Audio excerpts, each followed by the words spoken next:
the White House, President Eisenhower signs the proclamation that makes Alaska's entry into the Union official, nearly 92 years after Lincoln's Secretary of State bought the territory from the Russian Tsar for $7 million. The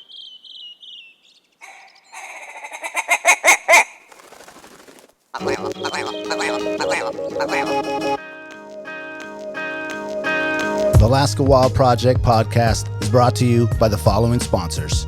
Barney's Sports Chalet, supplying hunters with the best hand-selected gear since 1963. The exclusive home of frontier gear built for the rugged Alaskan terrain. Your one-stop shop for all your outdoor needs.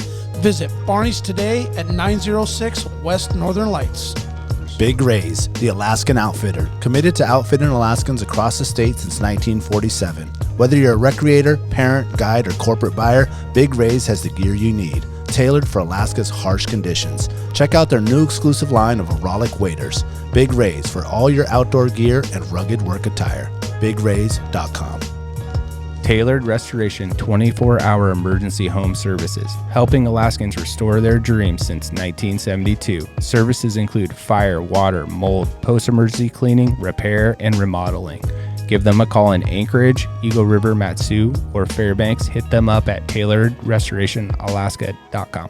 Total Truck and Alaska Overlander, Alaska's premier supplier for custom automotive accessories and overlanding products, providing all-inclusive rental vehicles and trailers custom outfitted to explore the Alaskan backcountry with a unique and convenient traveling experience. TheTreehouseAK.com, located at 341 Boniface Parkway, Alaska's own and grown cannabis and CBD store. Ask the bud tender what the strain of the day is to get your 10% off. The Treehouse, where the culture lives. AKO Farms, located in Sitka, Alaska, built from the ground up with concentrates as their single motivation, with exclusive products such as their sugar wax, full spectrum diamond sauce cards, and more. Ask your local bud tender about AKO. Marijuana has intoxicating effects and may be habit-forming and addictive. Marijuana impairs concentration, coordination, and judgment. Do not operate a vehicle or machinery under the influence. There are health risks associated with consumption of marijuana. For the use of only by adults 21 and older. Keep out of the reach of children, and marijuana should not be used by women who are pregnant or breastfeeding. Lawn Pro AK, Alaska's year-round professional property maintenance team. Services include weekly lawn care, custom landscaping, fertilizing, weed control, turf repair, and more. Schedule your free estimate at lawnproak.com. Alaska's OG cider company, Double Shovel, crafting gluten-free colonial-style ciders founded as a healthier, non-inflammatory brew option. Drop by their Pop and Tap room in Anchorage off of 58th and Arctic or visit the second location in Kodiak. Double Shovel, award-winning ciders. Alaska Mining and Diving Supply, located in Anchorage, is our go-to for powder sleds and utility rigs. Whether you're in the mountains with the flat bill bros, running trap lines, or hauling freight, they have the selection to get you dialed from peaks to the valleys. Find them on Commercial Drive or akmining.com.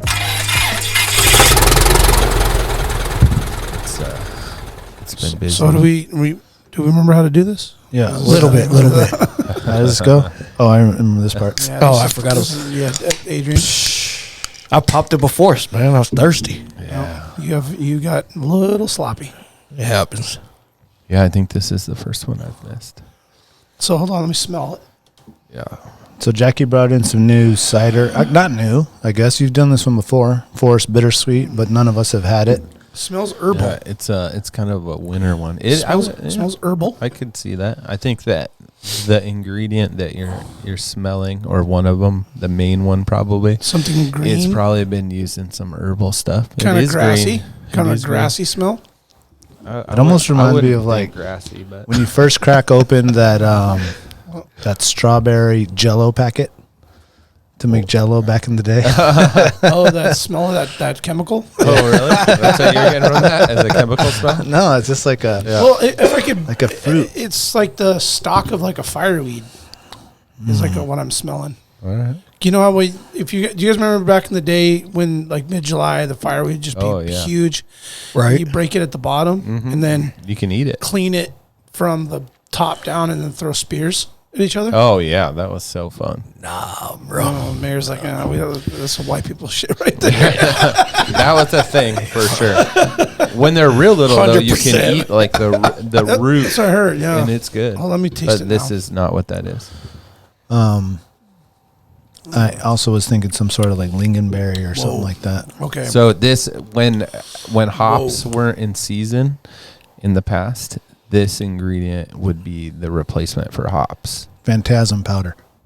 That's like brand new shit. Daniel, hit the music. Hit the music.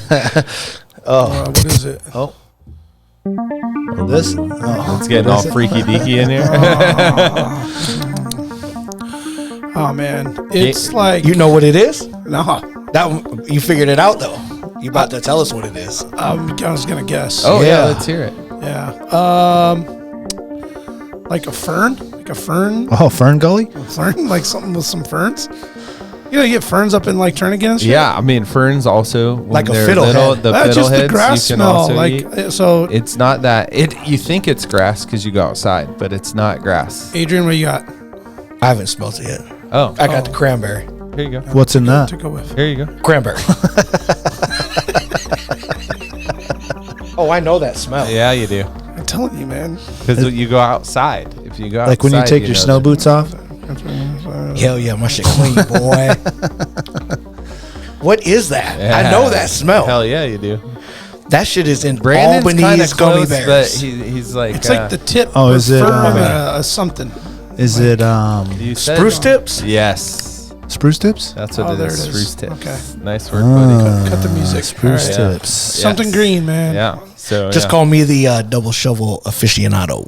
Yeah. Spruce and, tips. and if you Sniff poured it it out. out, it's actually like a medium color. Like it's the color of like an amber. You know, it'd be fun to we do- treat the juice in a way that it causes that, What color is it when you pour it out? Is it like pinkish? like amber color. Like oh, okay. yeah, but it's the way we're treating the juice, not the Spruce tips. So we Treat it change nice? real nice. Get it real sweet. hot. Get it real hot. It'd be fun to do a blind smell test. Like smell it and Yeah. then try to guess what the Yeah. flavor Yeah, is. yeah. For It'd sure. be fun to do. Yeah. You win like a main- double Make, shovel make a hat or new something. flavor. Oh shit. So when you taste this and Thanks it's for like sharing, kind of this is good. citrusy, that is the flavor of the Spruce tips. The Spruce tips, when they're fresh and you eat them, it's like a citrus flavor. Tastes kind of sweet though. That's really good. Like something in there is kind of. Yeah, that's That's the Jell-O powder? It's a false sweetness. It's that Jell-O powder. I don't remember that, dude.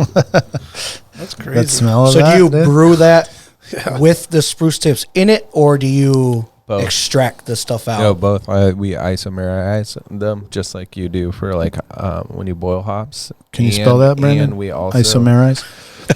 and we also ISO Merize.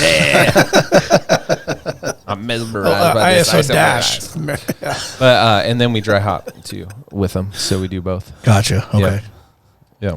Huh. They're awesome. They're really fun. We wanted to wait and pick our own like we have in the past, but it's a winter cider, and we didn't pick them last year, so I ended up. Yeah, I was going to ask you about ended that. up- yeah. What's the picking ordering- season? Early spring? Yeah, early spring. Right. Oh, and they're It was really, really bright green. Looks like your phone almost. That's right. Yeah. Yep. Yeah. Those are the ones you want. They're really soft. Mm-hmm. You just grab the branch and eat it. It's The delicious. tree, the trees Yeah, in they're my super house tender. just Yeah. Yeah. blow up with that. Now, do you have a specific spot, like to pick them, or Ooh, Kincaid. are you?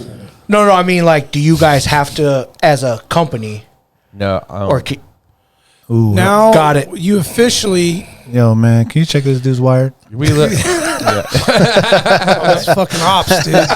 Yeah, we look at the Fucking map hops, and then we man. pick the spot that's in the map.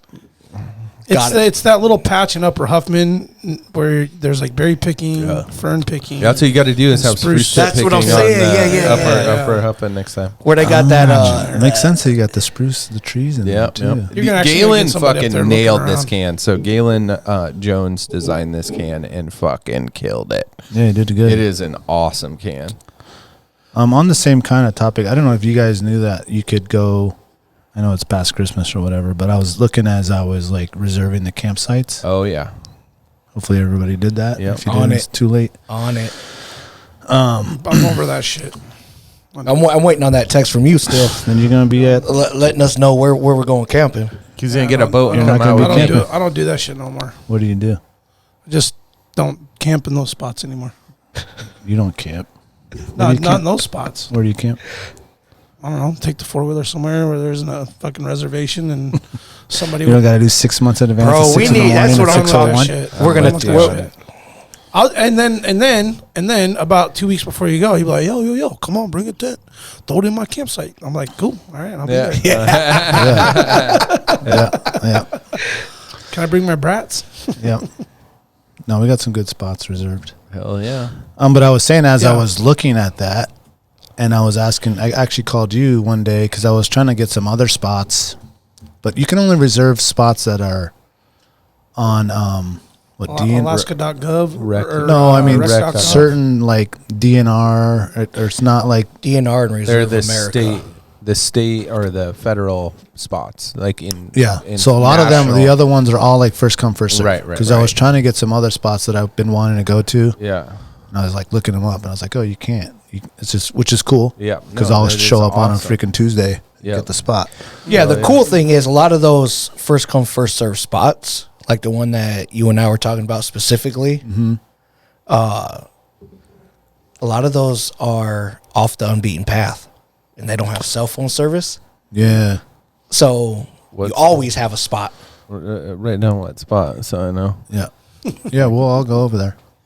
I got family coming up, so I'm trying to take them on the full roundabout. That's why obviously I got the spot at Quartz Creek that I always get Nice. for the opening of the Kenai. Yeah. Because that's just like a tradition for That's me such and a my fun- that's a family. fun campground, and we got a too. bunch of spots, so It you're is more a than good welcome to come. Yeah. There'll be a bunch of us. Oh, and then just I him? reserved it for whoever. Oh, okay. I figured you already had the spot. You're the one that told me about this. Well, I just rely on John Lau Okay. for the Like that's, Johnny's on that anything shit? that involves. I couldn't get dude. one Russian River spot though. Oh, he has a ton. Okay. But this year they changed it, so usually he'll get like 3. They did. You can only get it for like 3 days. And you can't get 3 at the same time. So Yeah. he would usually get like my spot, his spot, and his buddy's spot. Now they would only let him get 1. And that's only there. Because at the other spots, you can go 7 days. You can get up to 7 days. Right? Yeah. But there, they only let you do like 3 nights max. Yeah. It's fucked up. Yeah. It was 5. No, it's always been 3, right? I thought it was 7. Yeah. No, it used to been be like 7. 7. Now they lowered it to 3. But that one's so popular, I Yeah. think they lowered it to 3. and I Makes think sense. they won't let you do back to back. If I read that somewhere right, if I feel like I read that. Yeah, somewhere. I think actually that came up as a problem with his when he did all this too. Yeah, you can't do 3 days and then be like, oh, let me reserve it again. Yeah. So you have to leave. So did there like a group of people petition a change of that maybe? Or did the... Or I they think they just just- realize it's a problem. Yeah, I think they just did it now on their own. Okay. to give more people opportunities. In To conjunction get with flooded that. There's with probably a emails lot like, of motherfuckers are complaining. doing this. Yeah. It is kind of crazy, the whole thing where like people they'll be there for a month. You know, they have Yeah, like their it's- buddy and them. And Yeah. you know, Like that's Let just somebody else like in the there. strategy to get a spot there, which is Yeah. ridiculous. There's Yeah. not enough camping spots in that area. yeah. That's one of the reasons I won't 100%. go. I won't name names, but down south of here to a certain spot, you know, down there on the water. Is it that spot that he's talking about? No. Oh. Well, This is in Seward. well, this is probably the most. but yeah. these guys Oh. will sit there with their tents Well, there's and those their famous campers. spots, dude, like Miller's Landing, Okay, since he said it, Miller's Landing, and Russian they- River, Quartz Creek. Yeah. Like Yeah. these are Hidden the Lake. Homer. Like those Yeah. those spots are just Gone. gone, dude. Those are like world renowned spots. But people will just go there and put up their tent or their camper and just reserve it for the whole season. but now and- you can't though. In Miller's Landing, you can. Okay, but that's These what's dudes will happening. set up like whole. Well, that's why they went to this Like a other way, compound? because that's what Yeah. happens. You know, and someone just set up their thing there. They're not even there. Yeah, they leave on the weekdays to go to work, and on the Yeah. weekend, I Yeah. hate that. So They they're drive trying back to they're down. trying to switch Yep. that up, and that's why Russian River did that, where it's like 3 days because people are like manipulating the system, which I get. Yeah. Yeah. No, I'm for it. Yeah, But I think they should have more first come first serve. 100%. Oh, It should I be agree like with a that. like a Absolutely. 40-60 or something. Yes. Yeah, Yes. they- Because right now it's like No, it's crazy, dude. 90-10 or less. Yeah, Yeah. it's gotten bad. We used to do Hidden Lake for Memorial Weekend as a Yeah. family. Bunch of us would go. I'm talking 10, 12 families. Yeah. And my mom, my aunt, And our system manipulation then was they go down like Wednesday. Legit set up campers. I'm talking like the motorhomes, campers, and we're there. Like they stayed there. They took the days off and stayed there. And then the dads and kids that had to go to school or whatever, then we came on Friday after. And then it went to reservation. And then you go down there on a Friday night and there's no one there yet. Yeah. And all the campsites were reserved. I fucking came unglued when I found that out. Oh, yeah. And then I realized all these other campsites. I mean, Well, they switched that too. I mean, just to me, that's why I don't do the reservation thing. I just took screw like Quartz Creek. Used to go there with my dad and my grandpa, catch dollies. Love that place. Have unbelievable, amazing memories at Hidden Lake, Quartz Creek, Trail. Ptarmigan Creek, all these campsites that are all reserved, and now I can't even go there because they're all reserved up. I got so upset. I was like, well, I'm just done, and I'm out. No, I had my years. Everybody else can have it now. That's what I'm my with take you is. there. Like I have, I think like 3 or 4 reservations right now, and that's because the camping crew, like, they operate off a reservation. So Yeah, and I want to say for the record, I'm not hating on anybody for doing it. That is what they do now, and it's what you got to do to get a spot, and that's fine. I just choose not to participate. But I've also come to realize the, I don't know what the word is, but it's a lot nicer to just pack up, and I'm driving, and the road just tells me where to go. Yeah. Like, I'm not reserving a spot. Well, there's still a lot of spots that you can do like that, which is nice. Right. And there's not a rat race to get there. But if you want the Try to get a fancy spot with the bathroom and it's paved, so you can bring the bikes and the fire ring and the camp table, and that's just what it is. I love the group spots. The campsites that have the group spots. those are nice. Those are pretty cool. Right. Reserve. Yeah, and then you circle everybody around, and you have everyone backs in. But then the one we were reserving, we got it one year. Remember the grizzly bears that were in there? Yeah. The brown bears that were in there messing with us? My brother's wife, the day we got home, packed up on a Monday morning, drove home. She went to reserve it for the next year, and it was fucking reserved. And she's like, "Are you kidding me?" You could reserve it a year. That spot, that particular spot, yeah. Oh my god! Yeah, a lot of them. And we were like, okay, like now, this is how bad it's gotten. Well, they've kind of switched up a lot about that.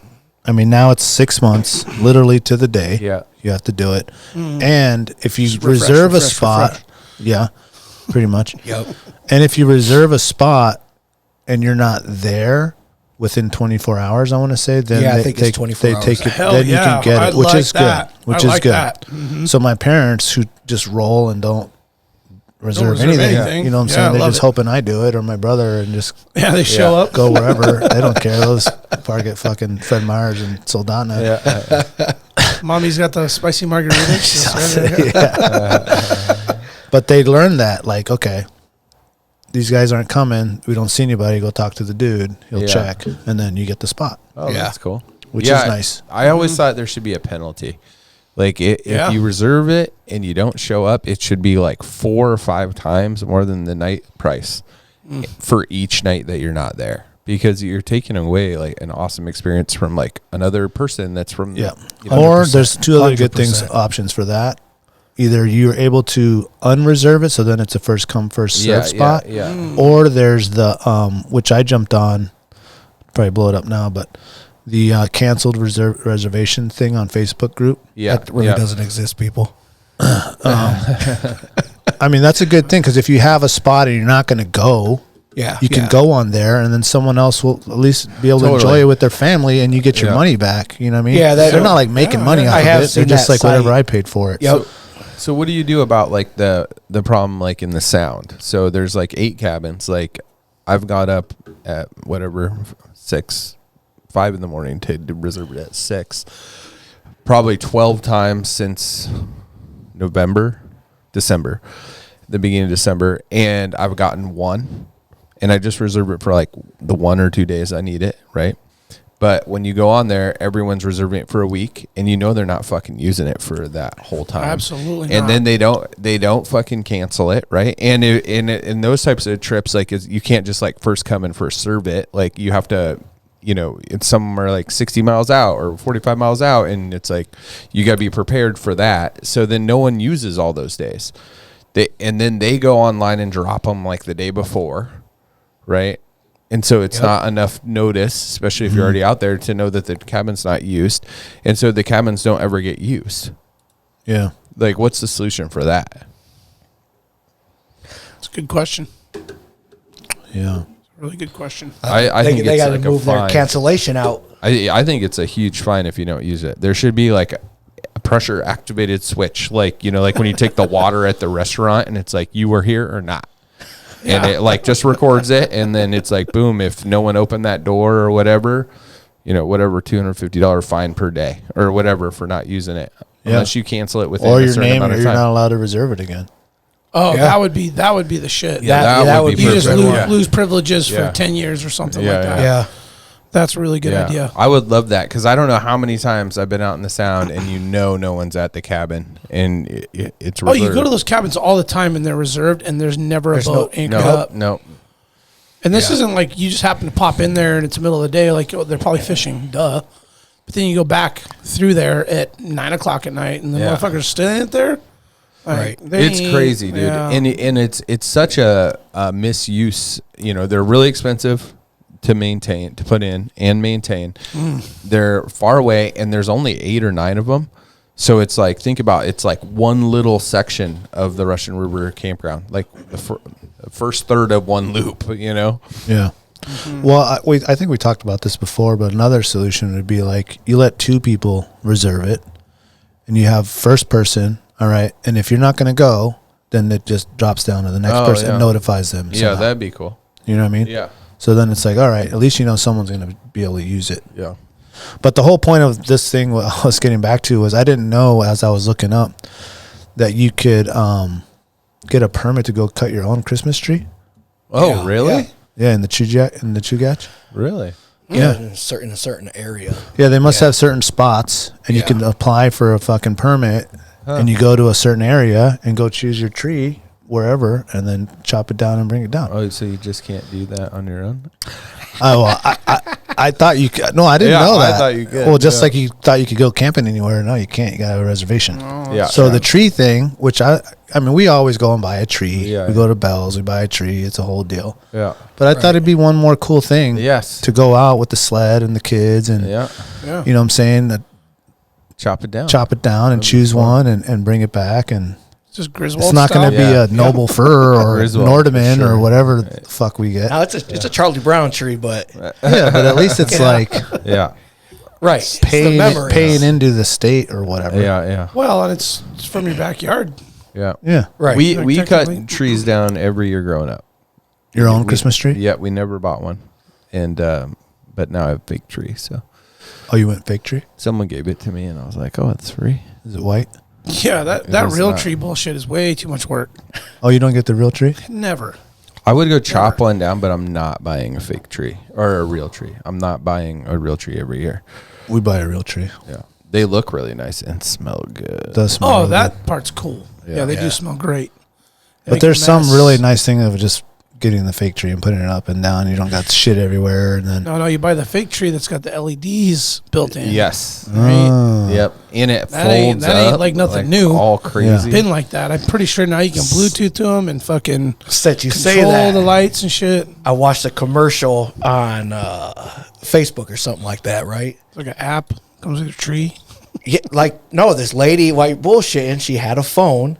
She unpacked her fake Christmas tree, put it on this stand, and Can then we just call it an artificial Christmas artificial Christmas tree. She did tree? Shit something still with her. represents something. She did something with her phone, and it just like moves up. Oh, it what? It Yes, puts it just itself puts up? itself Wow, up, and the branches damn. just unfold. Oh man, Damn, son. that's a high Oh. roller one.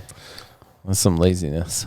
I'm trying to go the other way. I'm trying to go get my own tree. I'll go get That's my own cool, tree man. with you next year. Yeah. For the Be people fun. on base, for our military folks, there's also a tree cutting spot on base. Oh, that's there cool. is. They've got Cool. a specific area out in the training areas. Yeah, they can go get a permit. Did they They can go out there and cut down their Did they own actually tree. like plant them and they grow and the whole thing? Maybe. Not I'm really sure sure there's how that something part they do. goes. I'm sure there's some sort of conservation that goes on out there, but you can go get a permit That's from dope.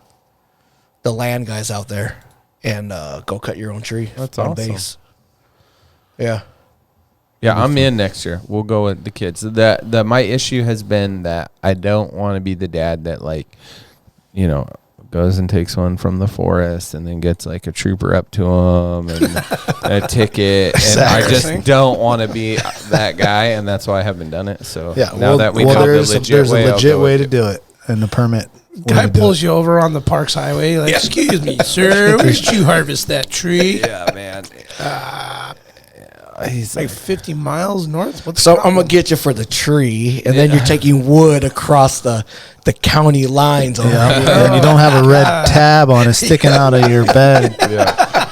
So we'll get you for that.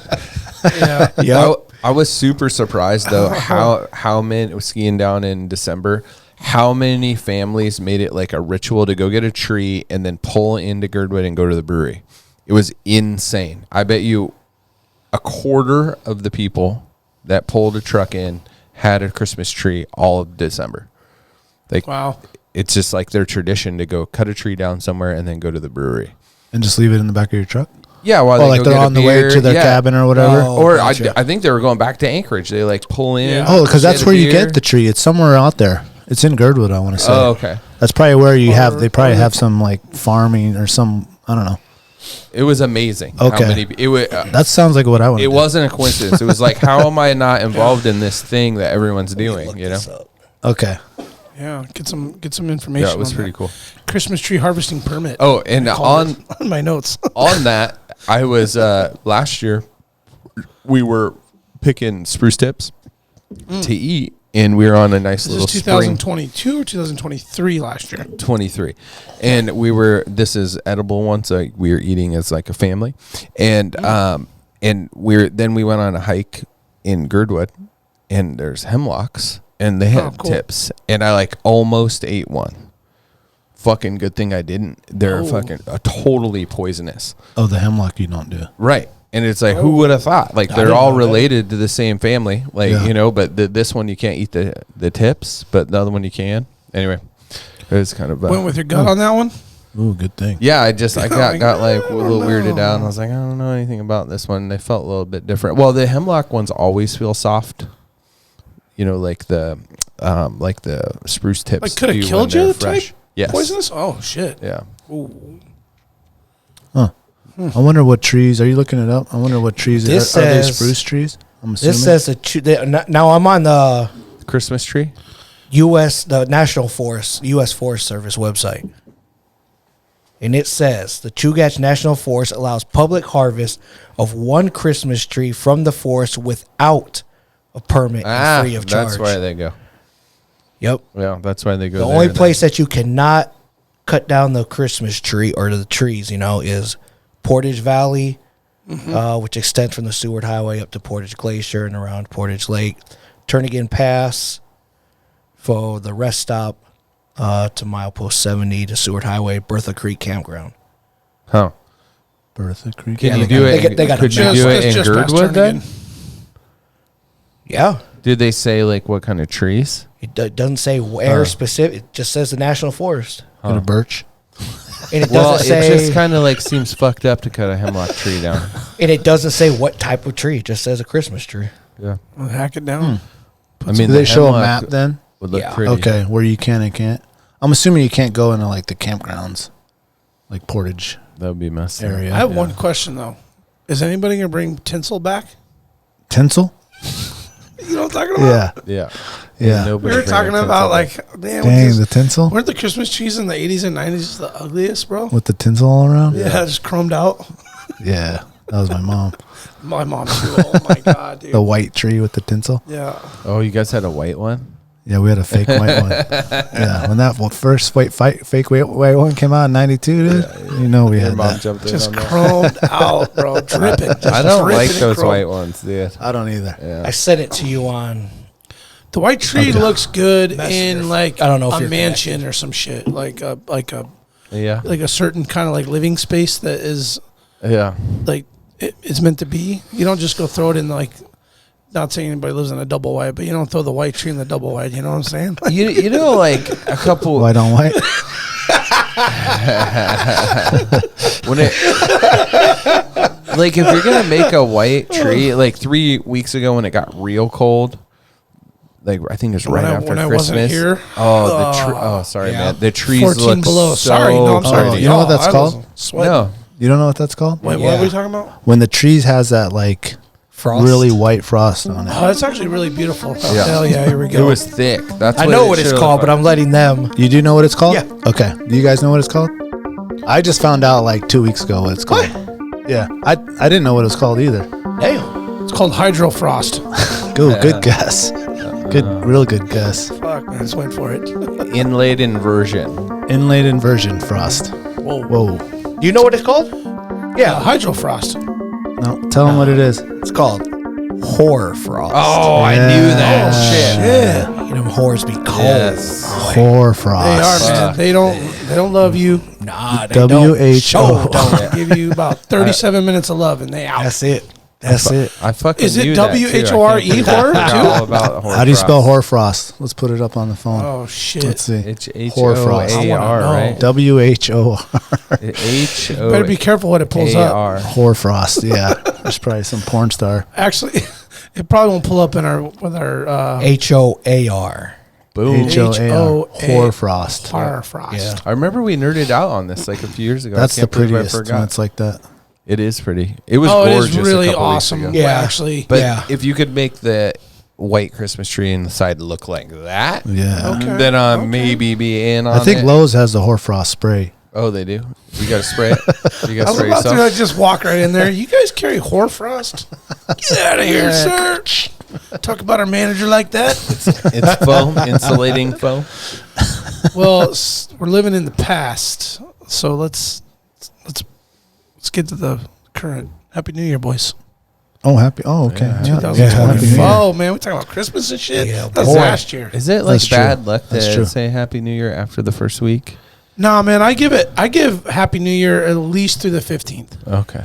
Oh, That's okay. how I feel. I did it today. I was didn't like, know I'm still that. telling did I people break Happy some New Year. rules? I did too. I just I mean, thought I was breaking some rules. They're just I haven't It's like seen the nobody. white pants after Labor Day shit. I don't say it unless someone says it to me type thing. Okay, Because we're like already way past the first. But I haven't seen you, so. I know I just got Yeah. home. So I mean, that's yeah, why I'm Happy like- New Year. Yeah, Happy New Year, man. And I didn't like go on my phone and text every single person I knew. Happy New Year. I so mean, past that in my life. yeah. So I respond. On the I Happy said New it to Year you thing. guys via text, but I haven't said it. I think in I did person. respond. Yeah. And let me tell you, I have to tell you guys how absolutely amazing it feels to be in a room full of testosterone. Oh, yeah, we were going to get there. I'm We'll ready. get there after the break, though. I know. I'm just saying. I wanted to tell you guys. I was really looking forward to this after spending almost a month with all girls, alone, on an island. I get it. Girls, Not in America. dude. Yeah, overseas, no escape. Yeah. None of the males around me spoke English and shit. I couldn't even. Actually, one like distant cousin, old Butso. But anyway, I wanted to say it's just Feels good. Feels good. to be in Yeah, let's this all take room. a chew and drink a beer. Beards and scruff and. You know, Blades of Jack's fish. got the Zen over there, and Yeah, you man. got the fucking bear skull on the table. Yeah. Yes. Yeah, you Not got the chocolate. tools over Back there in the some back. man- yeah, You've been man, organizing in here. I was banging on the wall earlier today. Yeah. Dropping F-bombs. Like, damn, it feels good, man. Yeah. It's good to be For back. people Yeah. listening that Drove your own been truck. listening, we kind of stacked up a bunch of the pods to go into the Christmas or holiday season as Brandon was going to the Philippines, and I had my total knee surgery, and Jack is doing the Bionic skiing, and the mayor and is taking his break, and a little break there. Stacking up But salsa, just salsa thank you jars. for everyone for sticking by, and we had some great guests that came in and stacked up those shows. Great So it does shows. feel good to be really back. Let's take a quick break and we'll jump into do it. how it went with all that. Yeah.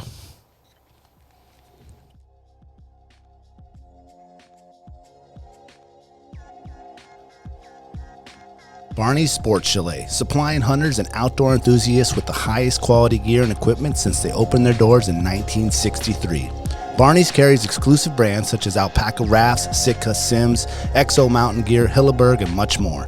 Barney's prides themselves with keeping a huge stock on hand of various top-of-the-line tents, footwear, sleeping bags, optics, cross-country skis, just to name a few. Barney's is also the exclusive retailer of Montana knives, Seek Outside, Kafaru, Stone Glacier, and their in-house brand, Frontier Gear of Alaska. Barney's has a superior selection of top-rated boots, sleeping bags, dry bags, mountaineering gear, electronics, and accessories. Need freeze-dried food or mountain snacks? They got that too. Barney's now has an amazing new paperback catalog available for in-store pickup or online order. Visit them today at barneysports.com, or even better, stop by the store in Anchorage at 906 West Northern Lights. If you want the best, there's only one name in the game, Barney's Sports Chalet. Alaska Mining and Diving Supply, located in Anchorage for 47 years, has expanded 3 stores. The main store, the largest Skidoo sled dealer in North America, also has Can-Am, Sea-Doo, Climb, Suzuki Outboards, Honda Outboards, generators and snowboards, Kingfisher boats, and so much more. Alaska Motorsports and Equipment just next door, which was previously Anchorage Suzuki Arctic Cat, for all your Arctic Cat, Suzuki ATV, Husqvarna, Generac, Mahindra Tractor, and now Argo Pro and Sasquatch needs. And to round it out, also next door, the brand new Alaska Mining Superstore, for the largest selection of recreational and light commercial mining equipment anywhere, period. The Treehouse AK, your one-stop dispensary located at 341 Boniface Parkway. When you pull up to the Treehouse, you'll notice the beautifully hand-drawn art by Alaska's own Ted Kim. Once you get inside, you're going to see many of the same people that have been there since they opened. The bud tenders know you and what you like and what new product you should be checking out. The store is super clean and the music's always on point. The Treehouse and local owner Josh Boots is a staple in the cannabis culture through his music, community givebacks, and a lifetime desire to bring the people of Alaska the best products available. The Treehouse always has at least 25 strains available, and they're all shown prominently deli style in clear, openable jars so you can see and smell your options. Other products include edibles, concentrates, vape carts, pre-rolls, flour, dab rigs, and anything else you need, they got it. They also have some pretty sick merchandise for sale. Check out thetreehouseak.com, or better yet, stop by the Treehouse today and get started on their loyalty program. Remember, you must be 21 years of age to enter their store. The Treehouse, where the culture lives.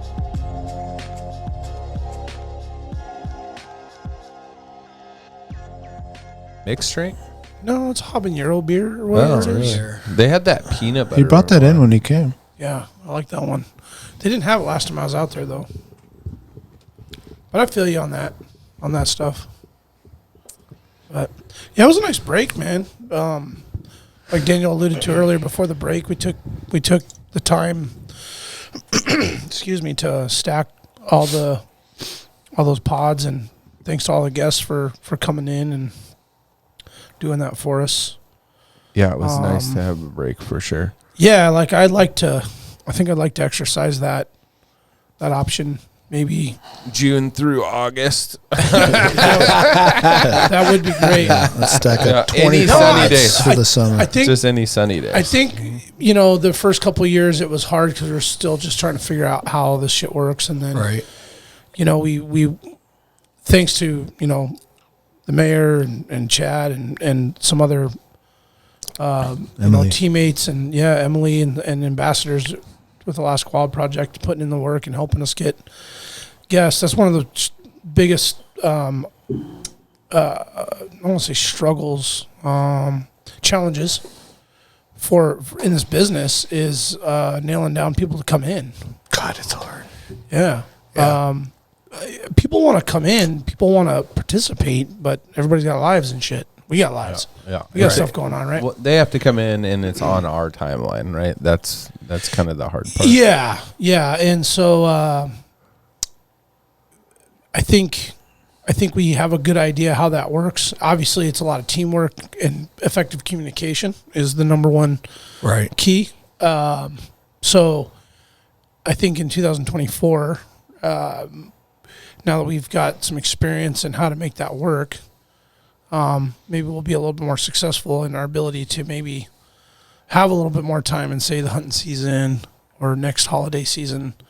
Because breaks are good. I mean, I love coming in here every week and doing this thing.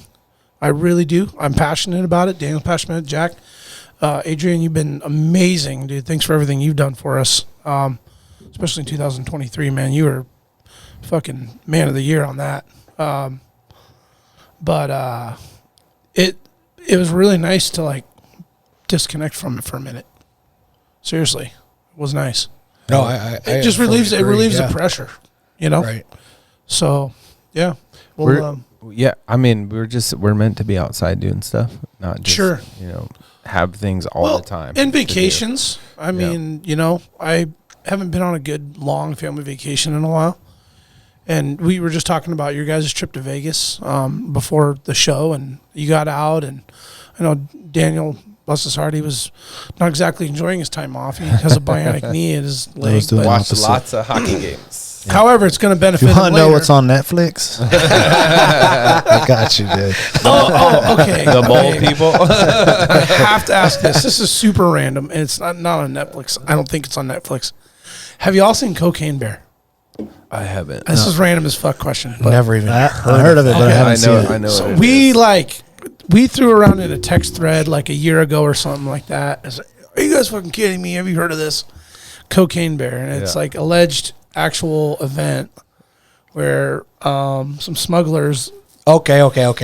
bringing cocaine from Colombia in the 80s. I think Why it you was 80s. gotta Was be that Colombian? Colombian, Daniel? Was that I legit, it was Colombia though, straight up. Of course it was. Of course it was, man. Damn Colombians, why watch out for them? Yeah, it like went down the Appalachians or something, right? Yeah, And then the bear ate the cocaine. Was it Tennessee? I think it was Tennessee. But the When they bear found the didn't bags? fucking go kill people. The bear died, right? In real life? I really don't know the full story. I just think watched it the ate movie it and finally, died. and it was outrageous and awesome. Yeah. And you guys should all watch Really? it. Yeah. I mean, it is just ridiculous, beyond ridiculous. Like if you. Just the name of the movie sounds ridiculous and stupid. So it's so stupid that it's funny. It's great, man. Got it. It's Entertaining. awesome. Entertaining for There sure. you go. We're not going to learn on anything. the like 14-hour flight back. You watched it? No, or- I actually ended up watching it in Manila or in the hotel. In English? Yeah. Subtitles. Actually. It was the first time I had watched like HBO or Netflix or anything. That you can't stream nothing over there. Oh, what? Yeah, because I wanted to watch the college football playoffs and like Hulu, YouTube TV. You don't have ESPN Plus? Why can't you no, stream? No, ESPN Plus. You still had to have a TV provider to stream it. So Not ESPN Plus. Well, there's games were not on ESPN Plus. The football playoffs were not. Okay, you might be right. When is the championship game? It was yesterday. Monday. Oh. Who won? Big Michigan. Blue, baby. Michigan. man. Michigan beat the Yeah. UW. The Yeah. the Yeah, purple the guys? Huskies Was kicked it their close? ass. They It was kicked like their ass? 30. Washington quarterback got hurt 34 early. to 7, 34 to He 13. wasn't playing the same. 34 to 14. 34 13. I think 13? yeah. But Michigan was not going to be denied. Yeah. That It wa- running back, Corum or whatever, Yeah, he's a that beast. dude was just He just ran through him. Well, it was really close at the half. It was a touchdown game. Yeah. Washington was hanging around, and It was about the fourth quarter. It was lights out because it was they interception after interception. It was just the one pick, I think. well. That's because homie got hurt. Like Yeah, he was Penix in got pain, jacked dude. up. He was in pain. You could tell. They just like Yeah. it was basically Michigan was on a mission. Yeah. and was not going to be stopped. I feel like the coaching for Michigan, their schemes, they're all NFL schemes, designs with their offense and defense. Yeah. And, they like flex their identity, if you will. Yeah, If you yeah. call, Well, you call are today with your shirt too. totally not by design, but it works. It He's got works. Michigan colors. It on. works. I wear a Dallas Cowboys They hat got a earlier, damn too, good but- mascot. Yeah, no, I just Actually, Michigan does not have a mascot. What do you mean? it's not the Wolverines anymore. No. Yes, it is. They just never had one. They're the Wolverines. They just don't have an actual like. No, they guy are the dressed up. Wolverines, but they don't actually have a mascot. Oh, okay, I see. Yeah, they don't Yeah. have. Should They have a don't have Wolverine like, run around They don't out have like there. Brutus, the fucking Yeah, Ohio yeah. State. Well, that's because it's Thing and- no one can. They don't have a fucking wild Wolverine on a leash. You guys ever seen the Heisman? You guys ever see the Nissan commercials with the Heisman house? Yeah. So I know. they'll like Charles Woodson. He's a legendary Yeah, I know who DB. that is. Yeah, he's like watching all. He's watching Tim Tebow like washing a car with the Gator, and he's watching all these other Heisman guys like playing around in the Heisman house with the mascot, and he's like, he's like, so I had an idea, and he brings in a wild Wolverine in a box, and then Eddie George from Ohio State comes down and like checks it out, and then it like flashes forward, and he's all in a cast, and neck brace, and he's like, oh, that's why the Wolverines don't have a mascot. great. But it was funny because ever since I seen that commercial, I realized like, oh shit, they don't have one. Yeah. But Yeah, so I apologize for not watching or whatever, but I mean, I was really disheartened by this whole Florida State thing because the whole fucking reason we got it was because the playoffs was because Boise State, right? That was like the last straw to get college football playoffs. It's like, well, Boise State's sitting over here, whatever, 11-0, 12-0, and never gets any voice, never gets to play in any of the big games. So then they create it, right? Yeah. And then Florida State goes undefeated. And they're like, well, they're just not as good because this. Well, they Georgia proved that they weren't. They got their ass whooped by Georgia. Like 62 to fucking 4. Half the starters didn't play in the game. Yeah. They they're going to the But draft they or fixed it whatever. because next year, what is it, 8 now? Or 12 Oh, it's teams? not yet. No, next year. Yeah, it's Next year, it's year. 8 or 12 It- teams. I Or think it's- 16. No, 16. is it six? I think it's 12. 16. No, it's going to be 8. No, I think they went. No, it's a way bigger Look it jump. up real quick. It's either 12 or 16. But next it's year, I think it's going to be at least one from like every conference and then top 4 that get voted in or something like that. But it was kind of like because when Boise State was good, that was like right after I was done with college, and I was kind of like, okay, well, this is actually important, and they should do this. And the reason you would do it is because maybe they're ranked 16, team. but they went undefeated, so you put them in the 12. playoffs. Yeah. And then it's like what short memories people had to not put Florida State in. And then they didn't show up against who did they play? Georgia? Georgia. Yeah, but they didn't show up with their team. So it's not, no one will ever know because when you Well, it would have been sweet if Georgia and Florida State were in, right? Like it would have been awesome if they were both in to give them an opportunity. Number one, Florida State still would have got destroyed either way by someone. Yeah, I don't They care would have never about that made part. It's just that's why we did the college playoffs. Yeah. Well, it sounds like they fixed it now. 12 is good. 12 is perfect. Yeah, I always felt like at least the top 10 teams in the nation were always like really, really close in terms of And their I don't know abilities. why. I mean, they're all about money. Why wouldn't they make more? It's Oh, just I more know, games, exactly, more money. dude. Yeah. So with 12, 4 of them get a bye. No, I think the top 4 get a bye or something like that. Yeah, you're Okay, right. so the new 12-team college playoff field will include the 6 highest-ranked conference champions, which will receive automatic bids. Top 4 teams will receive a first-round bye to the quarterfinals. The 6 highest-ranked teams remaining will round out the 12-team format. So they'll do those bowls, and then they'll bring down. So once those, 6, they'll get a bye. Eventually it'll be the top 4 will teams have to get a bye. So 8, they'll do 8 bowl games. Oh, and then they'll have the traditional Sugar Bowl. They'll have those 4 big bowl games when it comes to those top 4. What? Oh no, that would be. Oh, the top 4 teams will receive first round bye, quarterfinals. Then it'll be 8. Yeah, I'm kind of curious how they do. I guess it doesn't matter at the end of the day. What the bowls are. Either way, it's like if there's undefeated teams and someone's team is lost, the undefeated team should make it. I mean, Florida State definitely got screwed. I mean, they did. I do not think they would win. But Yeah. that's the whole reason we did the playoff. It was definitely messed up, but it was right to make sure that the best teams were in the positions they were, because if you watch the games, which I didn't, but I listened to them, I was able to at least stream them and listen to them. Like the Rose Bowl and the Sugar Bowl were fucking epic. Daniel watched them. I mean, those were I don't even really watch those matchups football, were man. amazing. You know what I mean? It was better. Because you got to wonder, I was like, would Georgia have beat Michigan? They were pretty damn good, but then Bama beat Michigan. Bama beat Georgia. So it's hard. But anyway, it's cool that they're changing it. At the end, fucking go Big Blue. I'm super stoked that they won a championship. They were the best team in the country.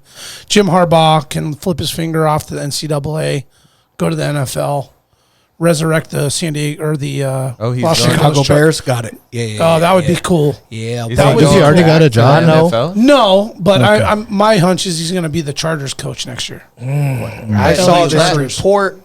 Well, I don't know. I'm not even going to. Well, because the Bears aren't even talking about moving on from their coach yet. Not saying they shouldn't. I saw something about Harbaugh going to the Raiders. Yeah, Raiders are another wants to one. go back to the NFL?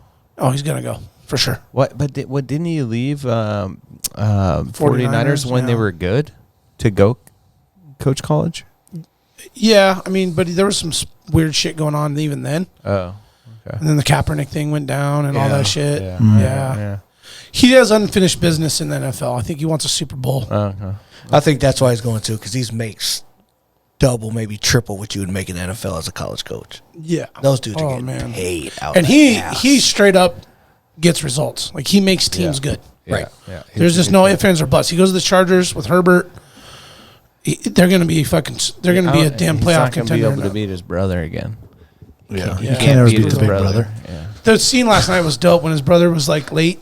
Oh, he was snuck there? up on Yeah. him and he like snuck in. Harbaugh's like got his hands on his knees and is looking down at the ground, like, you know, just thinking like a coach would or whatever he's doing. His brother taps his shoulder and he looks at him like, "What the fuck? Who touched me?" Yeah, that's his brother. Cool. They give each other a big hug. And you see his dad? Damn, their dad looks just like all three of them. Yeah, dude. All three of them look exactly the same. Way cool, dude. Insane. Yeah. When he hugged his parents and his mom and shit, man, it's kind of like brought a tear to my eye. I was like, damn, dude, such a proud football family. Yeah. And then they said, they're saying, who's got it better than us? Like, nobody. Oh, yeah. That little saying's cool. Maybe the Mannings. Maybe. They've got a couple of wins. Yeah. I guess that was like they're saying in the family.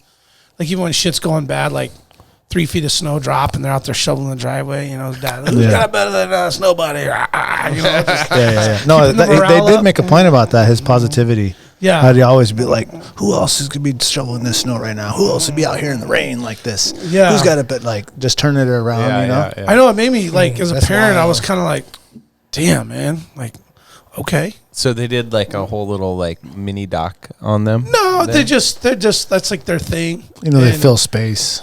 Yeah. Yeah, and the 5 dad's hour like football show. Their dad's a, you know, ex-national champion coach. Oh, he is. Yeah. Okay. Where'd You he know, coach at? Man, it's fuck, dude. It's a million years ago. Where was it? I forget. It's a long time ago. Anyway, yeah. Brandon, It's dope. Yo. what was the best thing you ate in the Philippines? Oh, dude, that's a good question, man. I'm not going to say lechon. Even though lechon's good. If anybody wants to know what that is, they call everything lechon because it's roasted pig. Mm-hmm. True lechon suckling pig is actually like a baby pig Yeah. roasted. Tender. Tender. Yeah. Which I don't think I ate any of those. I ate like full mature pig. Suckling pig? Speaking my pig is a language, baby- man. Yeah, that makes me hungry. Is like a fried up roasted baby pig. Just fucked up, but man, it's good. It's about to be the Brandon and Adrian. Oh, we dude, talking I'm about telling food, you, man. man. Shoot. That was actually good. I had I think I texted to you guys. It was called oh hell! You did text it to me. I knew it was. I called it the same thing for like weeks. And why am I now forgetting it? It was a traditional Philippines dish. We had it at a restaurant called Sudo in Boracay, and it was oxtail, tripe, That shit's on the bone, bro. Tripe? the intestine lining. Take my podcast back. Yeah. Hell yeah. Eggplant and like a peanut butter sauce. I sent these guys a picture of it. Oh, yeah. This it? That's the one. Yeah, you should throw it up on the screen. Oh, well. That was awesome. That was like a traditional Philippines dish. It was the coolest part about that whole dining experience was at the very end when the lady brought us the check, which was like all of like $68 for that dinner for all of us. That would have cost us like $400 stateside. There it is right there. Oh, Is that bone marrow in the middle? Yep. So that's the oxtail. Oxtail with the bone marrow? Yep. And then below that is the tripe. Try a pitch. Yep. Left is bok choy. Bok choy. I'll get Up that. top is, what was that? Looks like some kind of steak, kind of. No, it was like a potato thing. Plantain? Like a plantain. Yeah. Yeah, something like that. What is this? That was like kind of like a artichoke thing. What's all this like yellow sauce? That's peanut butter sauce. Oh. Mm-hmm. What is this? Is this part of the oxtail? That's the oxtail around the bone. The meat, Yeah, okay. and then the bone marrow. And yeah, dude, it was Some kind of local veggies? Yeah, those green beans. Yeah, they're not called green beans or something else, but Garangas? and like I an onion. pretty much licked the plate. Nice. Yeah. Yeah, actually, no. I mean, it was down to the sauce. I ate everything down to the sauce, and then my mother-in-law wanted to keep the sauce to put on her rice the next morning. Just like bag up the sauce. she straight up. She said, "Bag up the sauce." Yeah, it was really good, man. That was like a cool. Oh yeah. So at the end of that little tidbit story was they brought the check in the traditional iron from like the 60s. It was iron that you put coal in, Okay. and that's how you ironed your clothes. Oh yeah. It was like Oh, this big steel gotcha. fucking like 30-pound Yeah. iron, and it had like jaws, like teeth. Yeah. You open it up and drop it in there, and then close it, and it gets hot, and that's how you ironed your clothes. Yeah. Oh, wow. And I was like, God damn, what a process just to iron some clothes for school or whatever. Going But to school wrinkle. it was like, what is that? And I was like, damn. So it was like very traditional. Like you went into that restaurant, you take your shoes off. No. Okay. Yeah, Oh, so wow. they didn't want you like bring your dirty shoes in there. Very clean. Even though there's like a feral cat laying over in the corner, you know. But that was to answer your question, man. And the ultimate was upper right. The The sauce? spoon. Yeah, it's like an anchovy shrimp sauce. Salty, savory. Unbelievably salty, savory, and fishy. Yeah. Right, right. Yep. And then I would like carve a little bit of that out, and I'd put it on my bite, every bite, and it was just like, oh, it's so salty and fishy, but it's making my mouth water just thinking What about is this, it. like a paella or something? Yeah, dude, it was something with like rice, and that was what Lola ordered, and everybody kind of shared it. They thought I was going to share mine with them, but they was tripping. What was the one thing maybe you missed the most? Like, week 18, day 18, you're like, I need an IPA or I need a Taco Bell like taco. food stuff. Yeah. It was probably coffee. Good coffee. Couldn't find really good coffee there. No? No, not really. No, it was hard. It was all beans. It's all beans too, so we had to grind it. So There's coffee not a was Starbucks? one. Yeah, there was in the city. Okay. Yeah, but we weren't in the city. Yeah. At her place.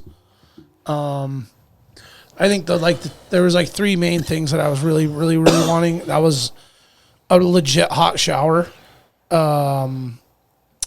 ESPN and Netflix. I mean, those are like creature comfort things. Right, Yeah. right. Next time we go though, for real, we're gonna not gonna mess around. We're gonna send a box. We're gonna bring like coffee, paper towels. Hell, I got a list. I got notes on my phone. But just a bunch of shit where like they're just like their paper towels are chintzy, thin. They don't have the quicker, thicker picker up? Yeah, I mean we're just like so spoiled in America. We're Team Too Much, right? We got all of our shit's got to be like thick and high quality, and like everything there is just so chintzy, man. Well, even plastic cups. I mean, just everything's so fucking chintzy. and that that sparks another thing. So, I mean, obviously, I've been around, and I don't. The Philippines, I don't think it classifies really. Maybe some parts as like a third world country. Oh, it's legit third world. Yeah. But I know there's like tourist areas that, that are more built up. Sure, westernized. Yeah, there you go. But when you go to those areas, get your perspective. It makes you, I don't know for you, but it makes you appreciate the extra fluffy paper towels Yeah, that Soft we do toilet have. paper. sure. Right. Because you look at these people and you can't help but like feel bad. You know what I mean? Yeah, Because they don't have, you're like, what do you mean you're, But they don't know what they don't have. they don't know what they don't have, right? No, You know what I mean? exactly. But you see certain things like kids living a certain lifestyle and you're like, Yeah, playing basketball without shoes on. right, like this is so fucked up. Like these are kids. Yeah. You know what, though? They all got a smile on their face. That's right. Right. Everybody's got smiles on their faces. Everybody's happy. It's because it's a different lifestyle. Yeah. Yeah. They don't deal with the same nonsense that we deal with over here. Yeah. They don't have to live up to the pressure. Yeah, that's it. They don't have the pressures of being. They don't need GCI child. Red Unlimited. Well, you're not like, you don't go live out in the farm country and aspire to buy a $60,000 3/4 ton diesel and a 4-bedroom house and have a nicer lawn than your neighbor and make sure you have a snow machine and a 4-wheeler and shit. Like, these are all things we aspire to have because we see it around us. Yeah, not we're that it's, keeping not up that with it's the bad. Jones. We're just naturally you want to keep up with the Joneses to some degree. Not all of us Right. are that way, but that's American way, right? Job, retirement, like a picket fence, raise a family, these things.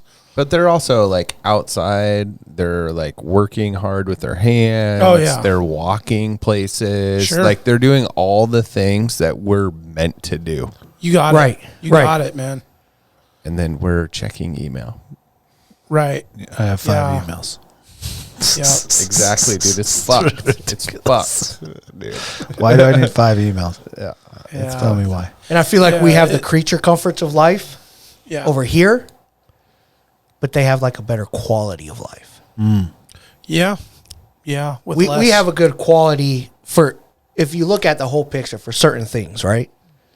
But they have a better quality as far as just life in general. You know, like joy. They're not Joy, looking for summer happiness. camps for their kids to go to. Right. Right. You know? No, the Right. camp is a street. Yeah. With Yeah. all the other kids. And Yeah. you know it's safe because all the kids are out there and grandma's out there, you know. Yeah. No, it's a really, you said it. It's very humbling. You know, I found myself having to bite my tongue a lot with some, you know, first world problem shit that I was like, "Ugh, fucking paper towels here suck.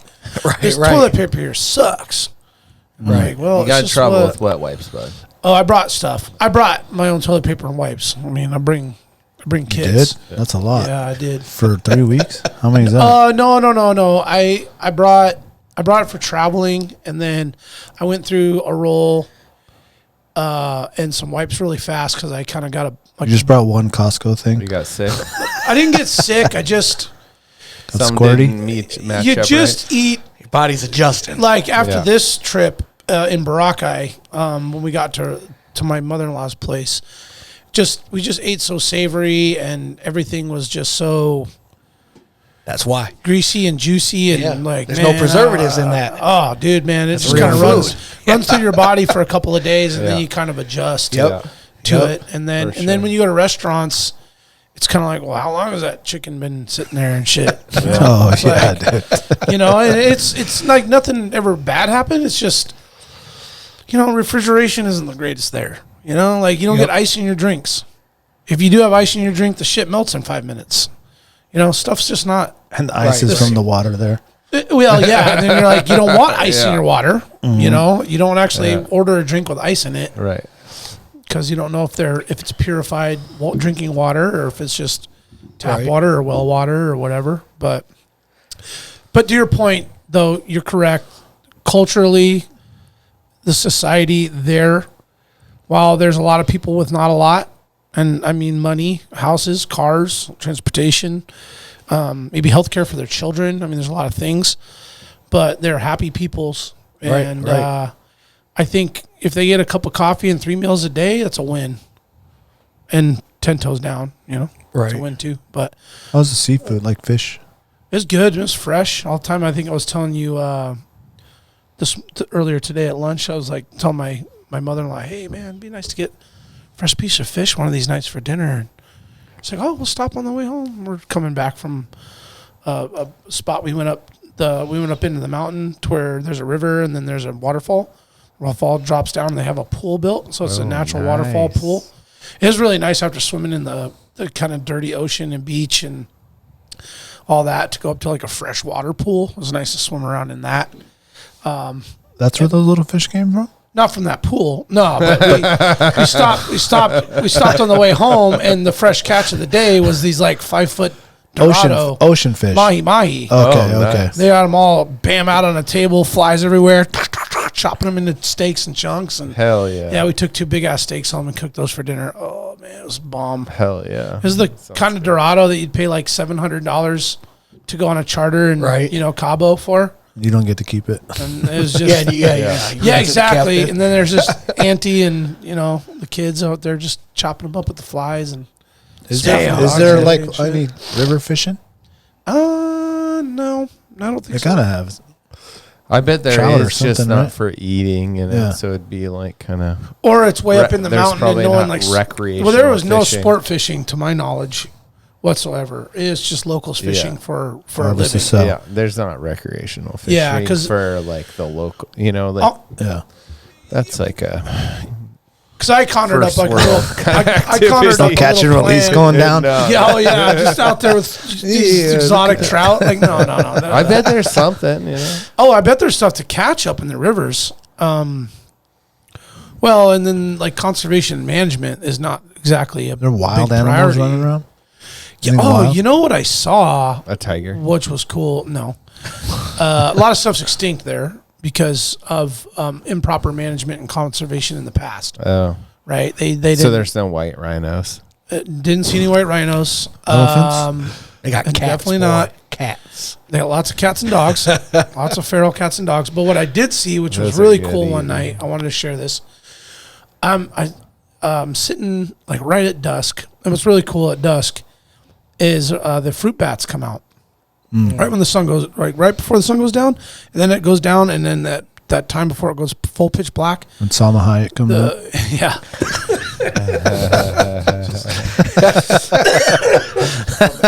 The bats go ape shit. The bats are just flying around everywhere. I think they're getting mosquitoes and bugs and stuff. Yeah. I sit down, I crack open a cold beer. I'm looking like toward the hills behind her house, and I see a fucking huge bird soaring right above a palm tree. Pterodactyl. And I'm like, whoa, I haven't seen a lot of birds, number one. And then a second one, like, soared down. I'm like, those look like eagles. Like, we know what bald eagles look like. Yeah. Right? 5-6 foot wingspan, big-ass birds, slow, flaps or whatever you call them. And I'm like, Lola, are there eagles here? Oh, no, there's no eagles here. They're extinct. And I'm like, oh, so there was eagles here. So I quickly Google it. Sure as shit, there's a Philippines eagle, and it's a beast, and they're almost extinct. There's only like 400 pairs or something like that left in the country. And then a couple days later, I saw another one soaring around. Pretty cool to see what they have. And they're basically the biggest eagle in the world. Whoa. They're like cousin to the bald eagle. Yeah, the big balds and goldens and Philippines are bigger than Goldens. Span-wise, Goldens are heavier. Oh. Body-wise, size. Gotcha. And there's another eagle somewhere that's like heavier than them. But yeah, that's it right there. Damn, you got to see that. Dude, I didn't get to see the cool head. Damn, he was look at flying. those eyes, man. That's some creepy. But it was just dope right at dusk to see those soaring animals right above the house. And I'm that's like, an what? amazing looking bird. Yeah, dude. It looks hawkish. Yeah. That's like the short snout. Yeah, so I saw a pair, which I assumed was like a couple. Mm-hmm.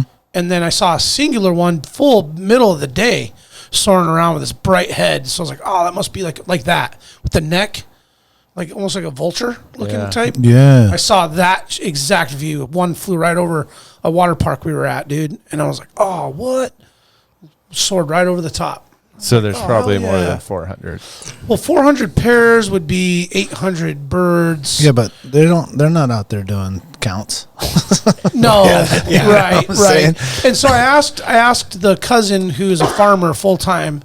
He says they're a menace and they cause a lot of problems and they're around a lot more than maybe what the internet says out on the farm, right? Because they're diving down and getting mice and one of their biggest issues is like they'll come down and get roosters and chickens and stuff like that. Yeah. Farm animals. Baby goats that are out in the open, stuff like baby goat. Yeah, the really, really little baby goats. Mm-hmm. So they'll come down and harass farm animals and stuff like that. So and they shoot them with the... Yeah, because there's some pictures on the internet of like guys with like dead ones. Eagles like hold them like trophies. Yeah. So I'm like, oh, those are probably guys that they're not out killing an eagle and turning its claws in for money or some shit. They're probably just tired of this fucking thing killing their goats or their whatever, and they killed it. Yeah. Right. You know, and so that was really, really neat. Saw some like lizards and some other like bunch of frogs, which were, you know, we just don't see a lot of lizards and frogs and stuff. How's the cheese over there? There's not cheese a lot. There's no cheese? Not there. There Dang, can't. There that's is crazy. cheese. Because South America, when you go, like, it's cheese. Yeah, They no. got Cheese, refrigeration down there, though. cheese is hard to find. Okay. Yeah, cheese is hard to find. And then everything is either made in the Philippines or made in and imported from somewhere. So like even when you get Doritos or mayonnaise, it's not the same. It doesn't taste the same. Right. It's not made the same. It doesn't look the same. It's like it's made in China or it's made in Taiwan or it's made somewhere, you know. Doritos, but spelt different. 2 R's. Not quite, but yeah, it was, you know, things are just not. That was the thing, you know. We kept getting stuff like, I gotta have my mail, right? Yeah. I gotta have my fucking mail. I'm with you. And we get the mail, and I'm just like, God damn it, man! It's like sweet. Not like Cool Whip sweet, but it's sweet. But I went with it because I think I gotta have my mail. I would have dropped you a box. But that's another thing. Is like I'm going to bring paper towels, mayonnaise, coffee, a coffee maker. Pillow. Right. We're gonna get a new like microwave. Like, man, all my mother-in-law's shit in her house is from the 80s. I'm like, where'd you get all this Right. ancient shit, man? Still works good. Coffee grinders, like you got to find the sweet spot in the button. And making coffee every morning was such a chore. So I was like, damn, man, where's that Kare got? Just, you know, you just get so spoiled, man. Yeah. I was All the jealous things of you. love. I saw a video of you. I think your wife posted it. What's this? Out there cracking them damn coconuts, man. Oh man. Oh, she got that? Yeah. Yeah. Oh my God, you guys! Yeah, I you had fucking- like a machete. Boy, Yeah. just out there I going did. to town, man. I was Yeah, laughing, the machete I found out was like was cool and kind of barbaric. Was a lot of work. Yeah. I actually ended up looked finding like like a kitchen knife, and I figured out how to do it right. But it was really cool. So, what happened? Oh, Mila got so dehydrated and sick, she like messed herself up.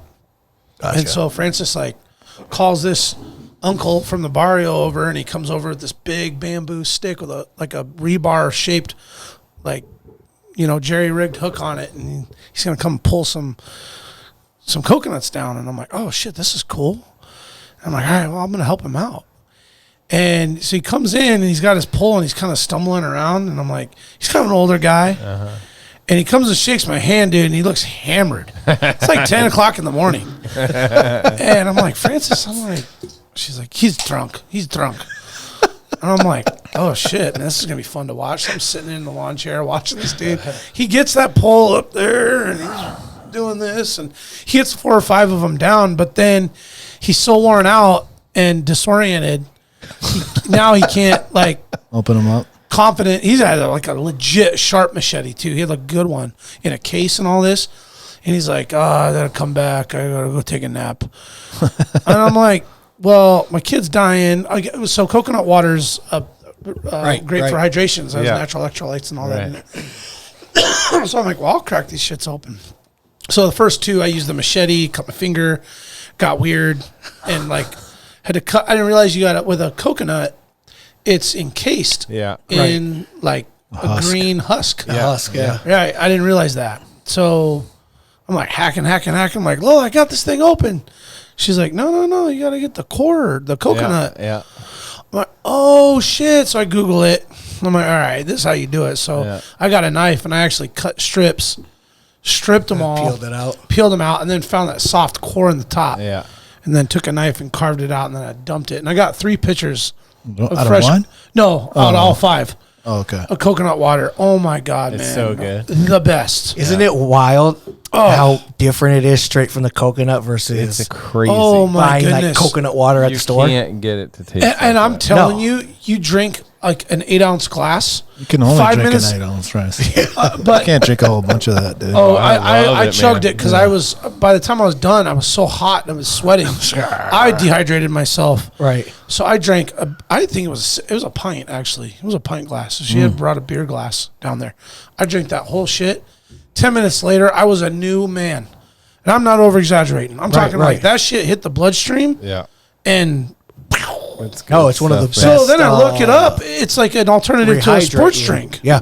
It has all the 100%. things of a sports drink. So I'm like, as soon as we get home, Costco, go get some. I know it's not the same, It doesn't. but taste we're the loading same. up on coconut Yeah. water.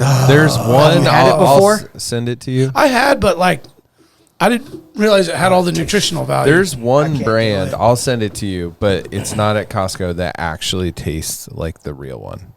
I'll think of it. It's like so coconut or something, but it's the only one. Kare Kare is the name of that dish. Kitty, kitty, Kare Kare. kitty, kitty. Yep. That's it. So you didn't use the thing for the outside husk where you like have a pointed rock and you hit it down to get the outside off, and then you get that broken out wide, and then you kind of like you're splitting Yeah. a log, kind of. Yeah, the I think they were so fresh. The green was like, man, I had to like shred that shit off with me. Oh, okay. Bro, I was worn out, man. My Right. hands were like cramped up. I like cut the slits and like stripped it. You got to earn it. Yeah, I had to earn it, but it was fun. I mean, I'm glad I did it. I'm glad I said I did it. Right. And now when I go back, I'm like, oh man, I'm gonna harvest a fucking dozen of these things. I'm gonna load up on that water. And the meat inside of there. Oh That's yeah, so so good. then I Yeah, then boy. so then I took the machete, I cracked them in half, put them in a bowl, and then Lola God, went and that's so shredded them good. all out and did the milk in the thing, and then we froze it, and so it was like ice cream. Oh, Oh, yeah. man, that was Yeah. awesome. Yeah. Yeah, and she's got 4 beautiful palm trees on her property, Nice. just stacked with those Yeah. coconuts up there, Yeah. and a dead hella dry coconut, like just the like shell, you know, milk's gone. It's like laying around on the beach. Hella fucking burns good in a beach Oh fire. yeah, yeah, really? yeah. Yeah, I didn't Oh, know it's a that. good fire starter? Not a fire it's like starter, just firewood. like throw it in the fire and it burns hot and long. It's pretty cool. A little Duralock? smoke, a little smoky, but burns really good. Because we had lots of beach fires too. Nice. It was fun. Yeah, that is Awesome. Yeah. Does she live on the beach? Or? She's like 300 yards away. Oh, sweet. Yeah, it's not like the traditional Hawaii style beach. It's a legit like third world country beach. It's got debris, trash. It's dirty. Right. Lots of seaweed, washes up. The undertow's strong, so you got to catch the tides right to go swimming. You know, there's lots of fishermen that have their little like boats and makeshift bamboo canoes with their little nets. In fact, I'll send you guys. I'll find this real quick. I got this really cool video of an old uncle on the beach the night before he was going fishing. He's got these like sticks set up and he's like stringing up a net to go catch these little fingerling Oh. like sardine fish, Uh-huh. and they'll go catch those in the morning and then they'll sell them on the street at night. But you fry them whole. They were good. Amazing. Yeah? It's like almost like an alternative to bacon. Oh. So a couple mornings we fried them. Well, the kids didn't eat them. Me and my mother-in-law ate them, but we ate them with our rice and eggs for breakfast. Nice. That was really, really fun. That was cool. But yeah, it was. Now, I think I saw. I don't Cool know where you were experience. at. You went somewhere. I'm assuming to a different spot. Because your wife posted a sick ass picture. Of Was it- just crystal clear water? Oh yeah, white sand. that was Boracay. Yeah, that's what she said. That's yeah. like a big time tourist destination. God, it was gorgeous, Westernized. man. Yeah, that's a nice place. And that white sand is natural. That's not like man-made shit. We went there on the first leg. Okay. So we flew in, spent the night in Manila, jumped on a flight the next morning. Hellacious tobacco with our luggage. Our luggage got hung up in Korea. So we were supposed to catch a flight in the morning to go to Boracay, but we had to push it back because our luggage flew in that morning. Getting back into the airport with the security to get luggage was a hell. It took like 4 hours to do that. So we barely made our flight to Boracay. So you get to Boracay, then you take a van to a ferry, and then a ferry to Boracay to the island. Jesus. So it's like a process. Meanwhile, it's 90 degrees in like I don't know, 85% humidity. Yeah, no air conditioning. No AC. And dude, all these locals are just chilling on the boat. Just like good. I'm just like just everybody staring at me like, damn, dude, I'm back sweating. Man, tits are sweating. Oh, it was bad for me, guys. It was so bad for me. All right, we'll take a break while you look up the video real quick. Yeah.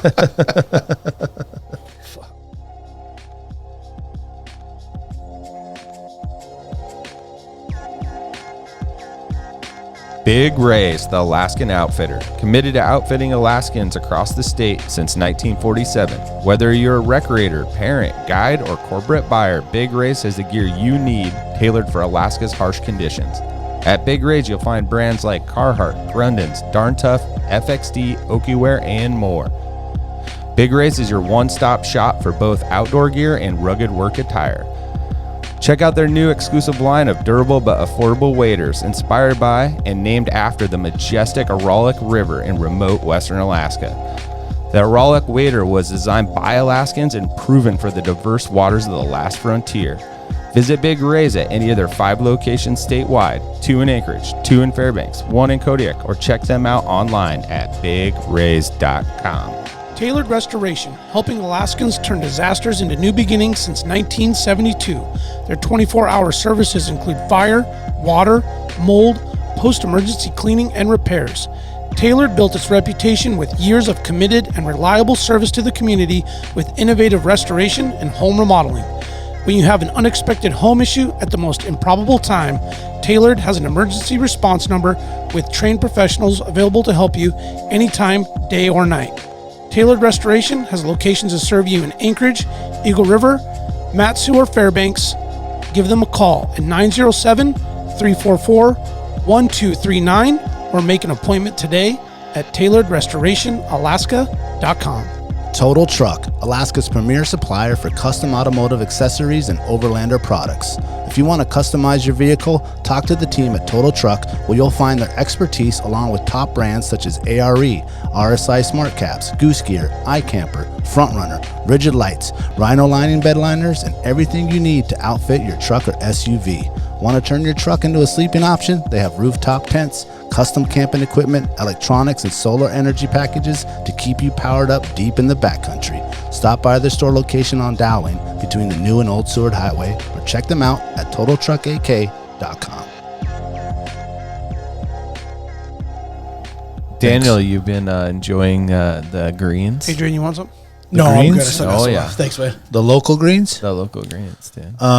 Actually, we haven't had. Yeah, we did have a lot of greens. Actually, I love the local greens. Actually, didn't eat that much. I lost like 10, 12 pounds. Oh, shit. Yeah, not too much eating. You just no appetite? Yeah, I don't know, man. It's just Distraction, pain. pain. You're When you just hurt, you don't want to eat, man. Yeah, You're just managing. just like Another eating just to priority, take like pills. Yeah. Yeah, not That fun. sucks, dude. Yeah. Eating means you got to get up and go to the bathroom, which means it's going to hurt to get up. Ooh, good point. That's true. Yeah. Getting up right now Dude. at this point's good for you, though, right? Oh, moving is moving, good. Yeah, moving, moving yeah, is good. yeah. Moving is good. I got to stay moving. It's going good, guys. It's going real good. Shout out to Denali Physical Therapy, my boy Pearson out there, Nice. making me cry every Tuesday and Thursday. Just came into the studio tonight, just battered. Oh, my God, dude. I watched him do some stretches and workouts on the floor in here earlier today. He's just over there, just wincing and 1, 2, 3. I was like, man, I can't watch, man. That shit looks like it hurts, bro. Dude, that's nothing compared to when you go in there, dude, and they got to bend that thing and straighten that thing out, dude. Because you'll never bend it or move it enough. You can't. Because it's you doing it. Yeah, Like, he's because you gotta- get to a point you're like, oh, that's all you can do. Yeah. But he's like, no, it's not. You know what I'm saying? You know? Because he knows structurally it's good enough. He can. Oh, yeah. rough It's it up and- I mean, nothing's going to happen to it. It's just you're mentally, you're like, Yeah. that's as far as I Yeah, can when your go. body feels that pain, it naturally stops. Yeah. There, and he's going to be like, nah, son. A little bit Let's more. keep going. A little Yeah. bit more. That heel got to touch that booty cheek, man. Come on.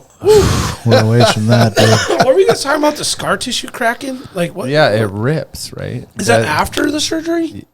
It's right Yeah. now. Yeah. It's what's happening to him for the next 2 or 3 months. Yeah. So that's scar tissue that's like overnight when you're resting or whatever is. So as it heals, it's building up that tissue, but then that's what causes it to be tight. You know what I'm saying? So you want to break that up. Oh, So then you have your range of motion. okay. And then let it Otherwise, he would strengthen and lose then it. break it again, and strengthen and break it again. Yeah. Oh God, that sounds so horrendous. You know that big layer of fat that's on a fucking steak? Yep. Yeah. It's good and stuff. you bite it, and it's like crunchy. That's what that I actually really prefer to just cut it right off the bone. You know what I'm saying? But when you chew it, you don't know what I'm saying. I'll see. No, I don't know what you're saying, man. That's what that scar tissue is. So when are you going to be That's on brutal, skates man. again? Fuck, I don't know, man. I don't know. Next year? Oh, next year for sure. Next year I'm gonna be. I think by summertime, June, that'll be about 6 months. I'll be able to like get after it. Then I'll be really like building up my muscles. Right. Right now, it's just all range of motion. Yeah. Getting that thing back to like 125 degrees bent, which is crazy because I can already bend now. Today, I think I got to one on my own 115. Before my surgery, and for the last 10 years, I haven't been able to do more than 90. Oh, really? Wow. Yeah. So That's you see me stretch on hockey. I go Yeah. on the bench. I put my foot on the thing. Yeah, like yeah. I can't. You know what I mean? Right. Oh, you have to use like something to force the bend. You can't. Yeah, I can't even reach it because I can't bend it high enough. so you like to could do never- the traditional like quad where you stand on one leg and you reach back and you grab your ankle and pull up. I couldn't do that because I couldn't bend it far enough. Right. Such a traditional, normal stretch, right? Yeah. Good for you, man. Yeah. That's So good the news. goal is 125 is the goal. 130 is even better And what are you at now? 115? on my own. Okay. Like with him doing it, we can get to like 118, 120. Okay. You know what I mean? Yeah. But when it does it, dude, oh my God, It hurts dude. so bad. Hurts so Yeah, but bad. that's good to be that far along. You know, this close. 5 weeks, 6 weeks in or whatever. Yeah, Yeah. 100%. What's worse is the other way. Because you're supposed to be able to be Hyperextending? zero is obviously flat, right? But when you lay flat, you can even go Yeah, another 5 degrees or 5 degrees up, so like Yeah. a -5. Yeah, I'm doing it right now. Yeah, dude, that is so tough. Like to a do. hyperextension. Yeah. Yes, Yeah. yeah. There's impossible for me to do. Like I can get to zero and push and try to push down on that, but then when you're in there, he's physically and he's a Pushing your big boy kneecap down? like you, and he'll physically push down, on Yeah. it, dude. And he has your leg up on like a thing like this. Oh, and you're like, fuck you, stop. So just imagine for people listening. Let's say you're sitting on the Sounds couch terrible. and you put your feet out on the coffee God. table, And then your okay, and then your 7-year-old and your jumps on 7-year-old your comes knee. and jumps on your knee, dude, Or like I told you, and tells you to hold it. You know what I mean? Oh. Oh my God, dude. I was messing with Harper on this trip, and I kind of pissed her off, and then I was like, just like slapping her, like not slapping her, but like you know, do that whole thing. I'm talking to her, yeah. I turn around, she just comes in and just stomps me in my knee, hyperextends my knee, dude. Oh my God, I was like, first thing I thought about was Daniel. For some reason, I'm like, anything that her knee just tweaks, hurts, or anything, I'm just like, oh my God, I don't ever want to experience that. Whatever he's going through right now, I don't ever. We're going to need them too. It'll just be in a while. What they told me as I did a ton of research on this. Obviously, I'm very young to have a full knee replacement. Yeah. They want you to wait till you're 55, 60 years old. Surgeon did say it was the worst knee he's ever done. He said you had a knee of a NFL linebacker who played NFL his whole life. So there's obviously a lot of trauma in there. Yeah. But they say that the way, if you've ever had a meniscus surgery in your life, you eventually will need a knee replacement. Because the way that they did meniscus surgeries up until recently, probably within the last decade, is they would take the tear and they would just cut around the tear and cut out that piece of meniscus. So the meniscus is basically like a flat rubber gasket between your bones. It's just padding. Right. So you get a tear in there. What they do is they would just cut out where it's tear and make it smooth, so then it wouldn't be sharp pain. But where you have there, now you have bone touching bone there. Right. So that's what's going to cause arthritis, and that's what's eventually going to create so much pain that you're going to need a knee replacement. Yeah, that makes sense. Yeah. So my advice to anyone that has a meniscus, they do have the option now of sewing them, which wasn't around when I did mine. Right. It's a longer recovery, but that will hopefully not make it so that you have to do the knee replacement at some point. I see why they want you to wait. I get it. They want you to, because obviously at, middle-aged man now still has the juice to go out and like fuck the knee up again or but for me, that's the exact reason why not to wait. Well, yeah, agreed. And that's what I was going to allude to. It's like, number one, when you're a little younger, I feel like the shit he's going through right now, because imagine doing when you're 75. Right. God damn, dude. Come on. Getting bent and the fucking... Yeah, well, that was the thing. Like, I'm healthy, I'm young, I'm strong. I'll be able to recover quickly. Yeah. Right. I mean, just imagine your grandma or your mom that's 7 years old doing it, dude. It's... Yeah, that's what I'm talking about. But then to your point earlier, I was going to allude to was, I feel like, well, so what, you wait, you get old, and now you die of some other shit, and you could have had your knee replaced, and now you couldn't go do that hike or that trip or that hunt or that whatever it is that you wanted to do physically, you couldn't go do because of your knee.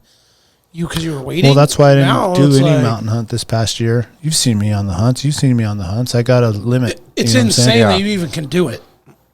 Based on what we're seeing. And then as it just progresses worse, it's just like, all right. At one point, like, I can't even go play a hockey game and then be so hurt for the next 3 days. Right. That's like I can't even almost go to work. That's a poor quality of life, man. Totally. So and then the doctor is just like, you'll know when it is, when you're just like, okay, you've had enough. You're just in pain. And then when I was just having pain when I'm sleeping, like just wake up in pain, it's like, oh, okay, there's and I put up the image of it before. This is the before. And as you can see, all these loose bodies, bone spurs. Basically, there's no padding. There's just bone on bone, bones floating around. Look at all these bones back here. So is that what when you have those like seize-ups? Yeah. And this is part of why I couldn't bend my knee 90 degrees, because this would just be like fully locked up. Well, yes, because and I'm not a doctor, but I've had my meniscus removed in both of them. But your meniscus is right in here. Yeah, it's this little pad right here. And that's what provides a pad, yeah. And like he was saying, if you don't have them sewed, and not all doctors will sew them. Some of them are old school. Like I had my meniscus in both of my knees done. And this is the after. Oh, they make that. They take them out flat, huh? So they saw your tibia. They saw this all off. Clean up all the arthritis you have. Flatten up your kneecap. Okay, he wasn't able to get all this stuff out back here because it's just really like this. A lot of the stuff he says is attached to muscle. It's attached to nerves. It's one with your body now. Exactly. But then they drill this thing out into your bone. Yeah. They drill this thing out of your bone. They saw your whole tibia right there to make it flat so that they can stick this alloy. And this is like plastic. This piece is plastic. And this is just the alloy right there. How long does that plastic last? So all this is a 20-year. Okay. Shit, you'll take it. So, and then that little slit there is so then you don't get the suction effect as you move back and forth. Yep. Oh. Yeah. Yep. So there's no there's no air pocket. It can like. You can't go on a vacuum then because it. So they remove your you have no ACL, you have no meniscus, you have no all your ligaments are out. What happens for the side to side then? So the only thing that they leave on there is your outside right one. I think it's your PCL. Yeah. And that is what's causing it to be structurally side to side. Okay. Mm-hmm. So can you let's say you make 100% full recovery from this in a year and a half or whatever it takes. Can you cut? They don't want you to do that. Okay. So don't go back and join a hockey. Or I'll be able to play hockey. Soccer league and like. No. Okay. You could, but eventually you could stretch out or tear that PCL. That PCL or MC, I don't know which one is the outside one, but Yeah. that's what's causing that side to side. Whereas before I thought your the ACL, their ACL's in the middle is what's keeping that okay. structurally. I think the MCL's on the outside because it gets Might be blood the flow MCL. because that's the only one that heals on its own. Yeah. That's the most common one in like football player injuries when they get ACL. like the side hit. ACL. And that's the middle No, one. ACL's directly in the middle. Yeah. The the center. MCL heals on its own because it has blood flow. Okay. So ACL's the big one. Okay. And that you have to reattach that in a surgery?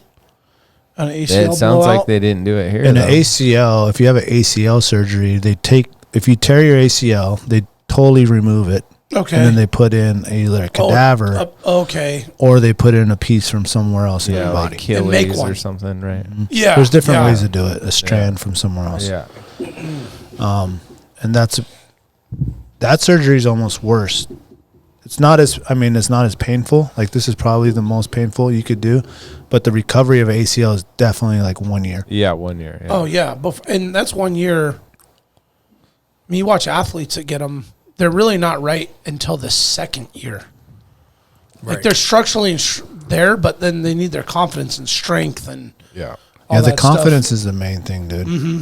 You just don't feel confident Yeah. at all. You don't want to Like, plant that leg or, Yeah. do that thing. And even though like the PT is like, there ain't nothing you can do to this thing. You ain't gonna break it. Like this is a straight alloy, straight Yeah, but metal. he knows that, but in your head, Yeah, and that's what he said. He says, all in your head. It's all in your head. Like you can bend that thing as far as you want to bend that thing. You can stand on it. You could jump on it. Put your knee right into the ground and Yeah, he's like, ain't nothing gonna happen to it. So but why- in your head, you know what I'm saying? Your body is just sending you're those not- signals that's like, nope, don't do it. Don't do it. Why don't they put like some sort of like gasket there? You know, They haven't invented something That will withstand. that will redo the like a cushion, some Yeah. sort of like gel, some sort of hardening. I don't know. yeah, Lechon? that would last the time. You know, some fat on the end. some of that Bristles up. oxtail. Yeah, but the stem cells, I've heard that the stem cells will, like, let's say you had a piece cut out of your meniscus, it could fill that gap. Yes, yeah. You know what I'm Because all saying? you need is blood flow there. You know, Yeah, for to, it to to heal. fill that gap. Yeah, But I had no meniscus. yeah. Like, I haven't had a meniscus for like 18 years. They took the whole thing out. Back then, they did. Like, the whole inside, like, half was gone. Right. You know? It's insane, dude. Yeah. What they can do. That's feel wild, ya. man. The bottom part looks crazier than the top. Yeah. Oh yeah. Like the amount of bone that they Drilled out. excavated Yeah. out of your the femur is the top, right? The tibula is the bottom. Mm-hmm. Tibia. Tibia. Sorry, I said tibia. But they do also cut this. They cut it and round it off. Yeah. They cut Yeah. this as well. Yeah. And they Oh, they cut kneecap? they cut the kneecap to make it straight. Oh, they put that straight edge on it. So you can see before it was Oh, like right. Oh, it was rounding with your knee. Yeah. Could you put your knee in the ground before? yeah. Okay. It wasn't fun. No. And so what created the bow leg thing? Just the way the arthritis and all the scar tissue? Well, you're just compensating for because it hurts a certain way you walk. okay. So you're just compensating that because the padding, I have no padding on the inside of the meniscus. So the Okay. inside of my knee. So you you're just- kind of just compensating for that, and then after a decade, your leg is just bowed. So they use a robot to straighten out to get all the exact measurements. So now when you see me, my leg's not bowed anymore. Like it was really bowed, like Right. like out. So like, okay, how much do we need to cut here? So you could see they cut like right here, like this. Yeah, like- cut that yeah. out. They cut all this out. Maybe as what, well. like They a cut like an eighth all of an this inch or out. something? Like Yeah, so all that up? and so with that robot, they'll be like, all right, so this measurement right here will be exact so that it's even and it's going to be straight with the other leg. You're not going to be like an inch lower. Right. You know what I'm saying? You're not going to be like Yeah. height wise. Right. oh, right. You know, there's a lot that goes into that. Wow. Yeah, I was noticing when he was doing his little exercises on the floor today, his knee was straight. And I was telling him I spent a lot of hours hiking Yeah. with him in the backcountry, or Right. and that leg was bowed. Yeah. You could distinctly see the way he walked and the way his leg was shaped. It was bowed out. And I'm like, oh shit, your leg is actually in line with his other leg. Yeah. He's And that was sitting there part and of he's having the surgery straight. too, because Pretty cool. that eventually gets to a point where it's so bowed they can't make a cut to make it straight again. They have to like cut more and take something from something else to straighten it. Like that's what happened to like David Goggins.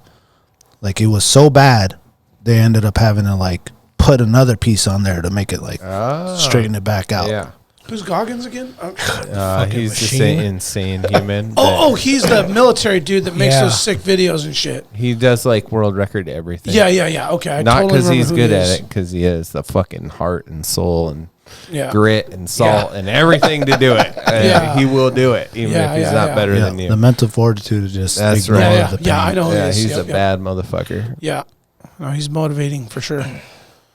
Sounds like you need So- to get his videos going on the regular. Well, Yeah. not In if the it morning. causes your leg to be bowed. I don't want to No, do that. Yeah. Yeah. But So anyway, glad I did it. Happy I did it. Finally did it. Been thinking about it for 10 years. yeah. yeah. Now it's just the collateral damage, right? You got to go through that and recover. Recover and get Yeah. everything. And the atrophy is crazy. Like my right leg is like half the size Yeah. of my left leg. But that Are all you comes doing back like with the bed exercises that you can do, where you just like lift up your feet? Yeah, I'm doing leg raises. I'm doing ankle slides. I'm doing where you put something to push your leg down to work with the other extension. Yeah. What is your knee stretching. replacement? Some bands. I'm doing leg laying down with it up so you can get some workout that way. I'm gonna go to tomorrow and start on the bike. Nice. When I go to PT, I have like ankle weights, and today I was doing like some squats, like just sitting down, like Yeah. going from standing to sitting down to getting up without holding anything. Yeah, dude, yeah. is- Hard. yeah. Are you doing resistant bands and stuff yet? Not or- yet, but that's coming. what was your knee replacement called? Is that like the surgery? Is that a name? Yeah, it's what's it called? It's 27 letters long. Oh well, I would. Yeah, it is called something. Cyber knee. Total knee replacement. It's 15 valves. Arthroplasty. Total knee arthroplasty. I want to say it's How called. about bionic knee? Yes, that's about it. Right Did there. the insurance do a good job, or? I got good insurance through the school district. Oh, that's a good question, man. And that is why I scheduled it when I did. So I scheduled it the 1st of December because by then our deductible is pretty much met. Yeah. And so we're not paying a lot. I am going to be paying for physical therapy because it's January. But the majority of the surgery was be paid. I think we have like 80-20, I want to say. So And then it caps out somewhere. it does cap out Yeah. somewhere. Yeah. So that's Cool. why. Do you know what the total cost was? We're just getting the bills now. I'm assuming it's going to be like 10 to 18,000. My kids' bills for NICU were $250 each. I believe it. Yeah. Mateo's like 360 when we Oh went. my God. 360,000. Yeah. Oh, were they? Both of our kids were in the NICU for mine were in for 8 weeks. I remember that now. Or no, 5 and 6. Mateo's in there for a long time, right? He was in there for 8 weeks. 8 weeks. Wow, your both babies were in there for 8 weeks. Twins, 5 and it's 6. pretty normal for twins. Yeah, 5 and 6. Damn. Yeah. But The twins were in there for Your twins were in there too? Yeah, 4 or 5 weeks. But a cool thing is, But I I got don't know that- if it worked for you, probably for you guys. Like, we have insurance, so the insurance will pay. But if you're in there for a minimum of 30 days, at least when we're in there, Denali Kid Care will cover the They rest. came in. oh, they yeah. did not do that for us. But And the nurses were really awesome. Yeah. Shout out to Miss Boots, Josh's aunt. She was one of the NICU. Those that's nurses are in there are yeah, astronomical. Kat The is best in people. there now. Yeah, Kat is in there. Yeah. Those are the best people on Yeah. earth, dude. Yeah. Those are angels. I agree. But they're like, Yeah, listen, your very son could true. go home. It's like day 28. But if Yeah. you stay 2 more days, yeah, this Oh, kicks they'll in. pick it up. No, that's So I was awesome. like, okay, well, That's let's do it. really great. I know that Prov NICU has, I think it's 2 weeks that they can have a kid 2 weeks earlier than any other hospital in the United States.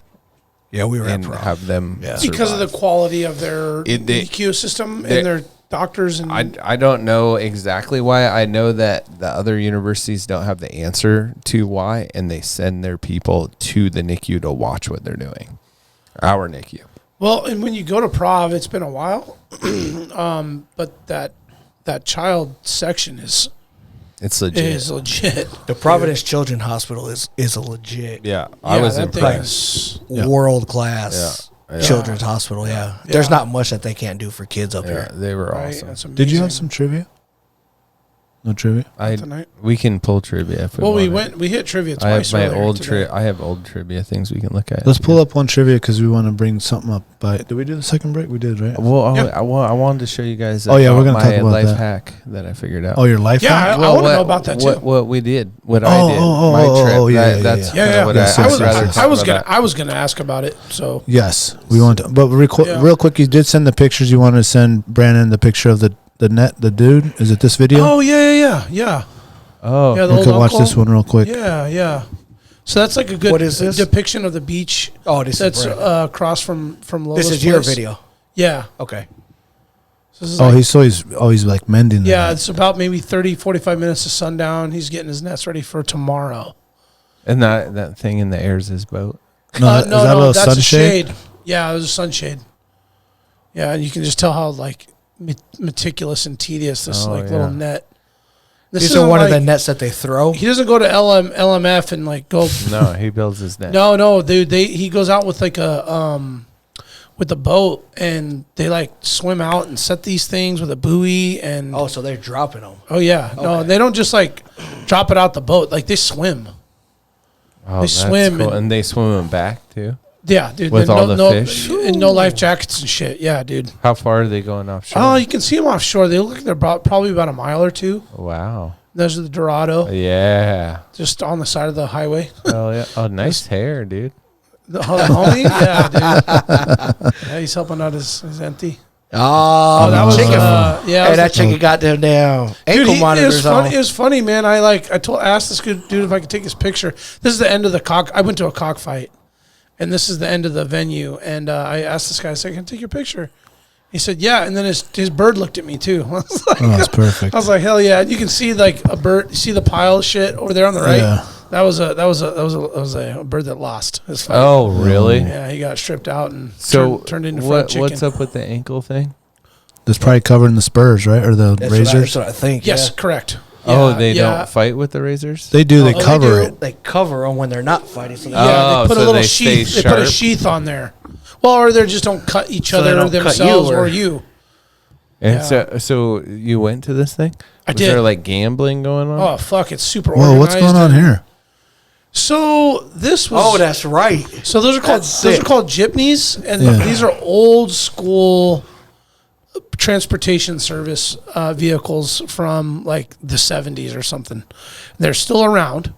I'm assuming it's a very inexpensive way to for transportation around places, and they're also used for like cargo transport.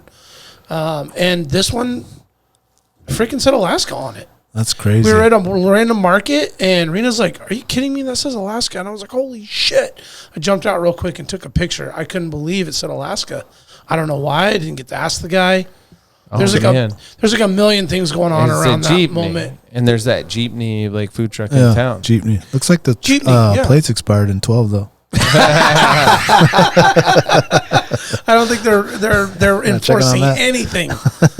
Dude, I saw no police, like ever. Oh, apparently there's a baller next to him because that car. I know. That's the other thing that's weird about the Philippines, man. Like especially in the barrio, there's like a 5-bedroom big house, right? And then there's like a hut with no windows and doors and shit, like pigs right and next to it, chickens. It's like you don't like living here. It's like the class of like, yeah. It's We're like, gonna get to that here, man. Yeah, like, just keep coming. I was talking to my Uber driver and on the trip, and he was telling me just like a few years ago it was 50-50. Like when they take their car for Uber to pick you up, they got 50% of the money. and now they get 20 or no, before they got 80, now they get 50. Yeah. And it's just like, it's going to continue to go the other way. Jackie, can I get one of those? Oh, yeah, for sure. What are we looking at here, Jackie? You want That's fine. this? All right. Hey, so this is a famous shot, exact spot from a very famous movie. Do you guys know where what this Trivia. Hit the button. From this brought to you by Mayor Salsa. Okay, if you haven't got your Mayor Salsa yet, they are doing a monthly release. We will be having the salsa on the website. We are redoing the website. Apologies to anyone that tried to go out there for Christmas and get a gift. We have new merch coming out, including that Wrangle Reaper coming up. So shout out to Mayor Salsa, which you can also find at Chicka Brow Brow here and there. What's the dates on that? When they Brown Chicken Brown Cow. Brown Chicken Brown Cow. Where's the dates on what? When the next salsa release out there will be. It's out right now. I don't know what's Oh, left. they have it there. Okay. Brown for Chicken the Brown monthly, Brown. for the monthly one? Well, we know the monthly one's once a month, but so you can go to Brown Chicken Brown Brown and get it right now, right? Yeah, they got it. Okay. Where's that? In Eagle River or Wasilla? Wasilla. Wasilla. Best salsa in town. Yeah, we're going to be selling that on the website when our construction project is over. Correct. We're going to have a fresh website, new merch, And the Mayor's heat. Salsa, and Straight moving Reapers. forward throughout the year 2024, the Mayor's Salsa will be. Whoa, shit! dog. That's the first time we had a mic come apart. He likes to move the mic a lot. Disconnect it first. The Mayor's Salsa will be the lead sponsor, and our Trivia trivia sponsor. will be brought to you by I lower the volume so you the can. Mayor's Salsa. So, what did you do, bro? What you got going on up in here? He's the number one mic mover. He loves to grab it and move it. But I didn't give him the instructions before the show. You know tighten that bad boy up. That might be actually an opportunity for an improvement on our part. To nothing against you, Mayor. I'm saying as far as equipment maintenance, to check our equipment every show to make sure everything's tight. So, you gotta come back up. okay, you're back up. Okay, I'm moving around a lot because I can't sit still because of my back. You do move around a lot. I have to. It's have okay. to. I know, but just grab it here. Yeah, I got that back issue, man. Bacchiotomy. Yeah. Okay. Bacchiotomy. Jack, Yeah. this picture I want to say is from You need- Fear you and need- Loathing. man. And you can't see everything. I wonder why Fear of why Loathing? you can't see everything in this picture. What do you mean? I did not. Oh, there you go. Okay. All right, yeah. So that's Is this Fear and Loathing? No. Is this from a military movie? No. Okay, never I mind. mean, I guess it could be, but not in the military. That's know in what our movie it's from. universe. Hit it. Get Not it. Fear and dude. Loathing? You know what it is? Go. You know what it is? I was gonna answer it until the music stopped. Oh shoot, my bad. Fucking better crank that shit up. Star Wars. Ooh. Hold on. It's not. It's the second Star Wars movie. Flight of the Navigator. Shit. What is the second Star Wars, guys? The second Star Wars 2? movie is Flight of called the The Bumblebee. Empire Strikes Back. Yeah, That's it. not this movie. Okay. But that one doesn't take place on Oh, wait, Tatooine. I'm gonna say. Whoa, So whoa, did you just drop the planet name? yeah. Oh, shit. Yeah. So but Tatooine's a desert movie. Like everybody knows that, right? Every fucking '80s kid should know Tatooine, man. All right. I wasn't into it. So I was a Man, church. I love the. yeah. He was washing feet and shit. No, I watched the movies and I'm sure I heard it. I never was able to comprehend that kind of detail. So this is funny. I got back. I showed Paxton this picture, and he goes, "Oh yeah, this is from New Hope when Obi-Wan tells Luke about the Force." Like no shit. Like, hey Pax, this is from Star Wars. He knew that I was going to Death Valley and that some of it was filmed there, but I just showed him the picture straight up. This is where Obi-Wan tells Luke about the Force. I didn't know that. And on my birthday on Sunday, we fucking watched it. And sure enough, I'm like feet away. This picture, like I'm within 10 feet where Obi-Wan is telling Luke about the Force. But look how fucking gorgeous this That's is. an awesome picture. It looks like a sunset. So it is sunset, and you can see that the sunsets also come. So we're looking west here, And on the northwest part of the photo, there's a thunderstorm that came into the valley. So there's kind of like this, like, is that why it's all dark over there? on that right side, and there's some like cool fire stuff. In real life, it looked way radder, but sure. of course. But I tried to get the best kind of like panorama. So this is no filter? Yeah, no filter. Okay, gotcha. There's no filter. Hashtag no filter. Yeah.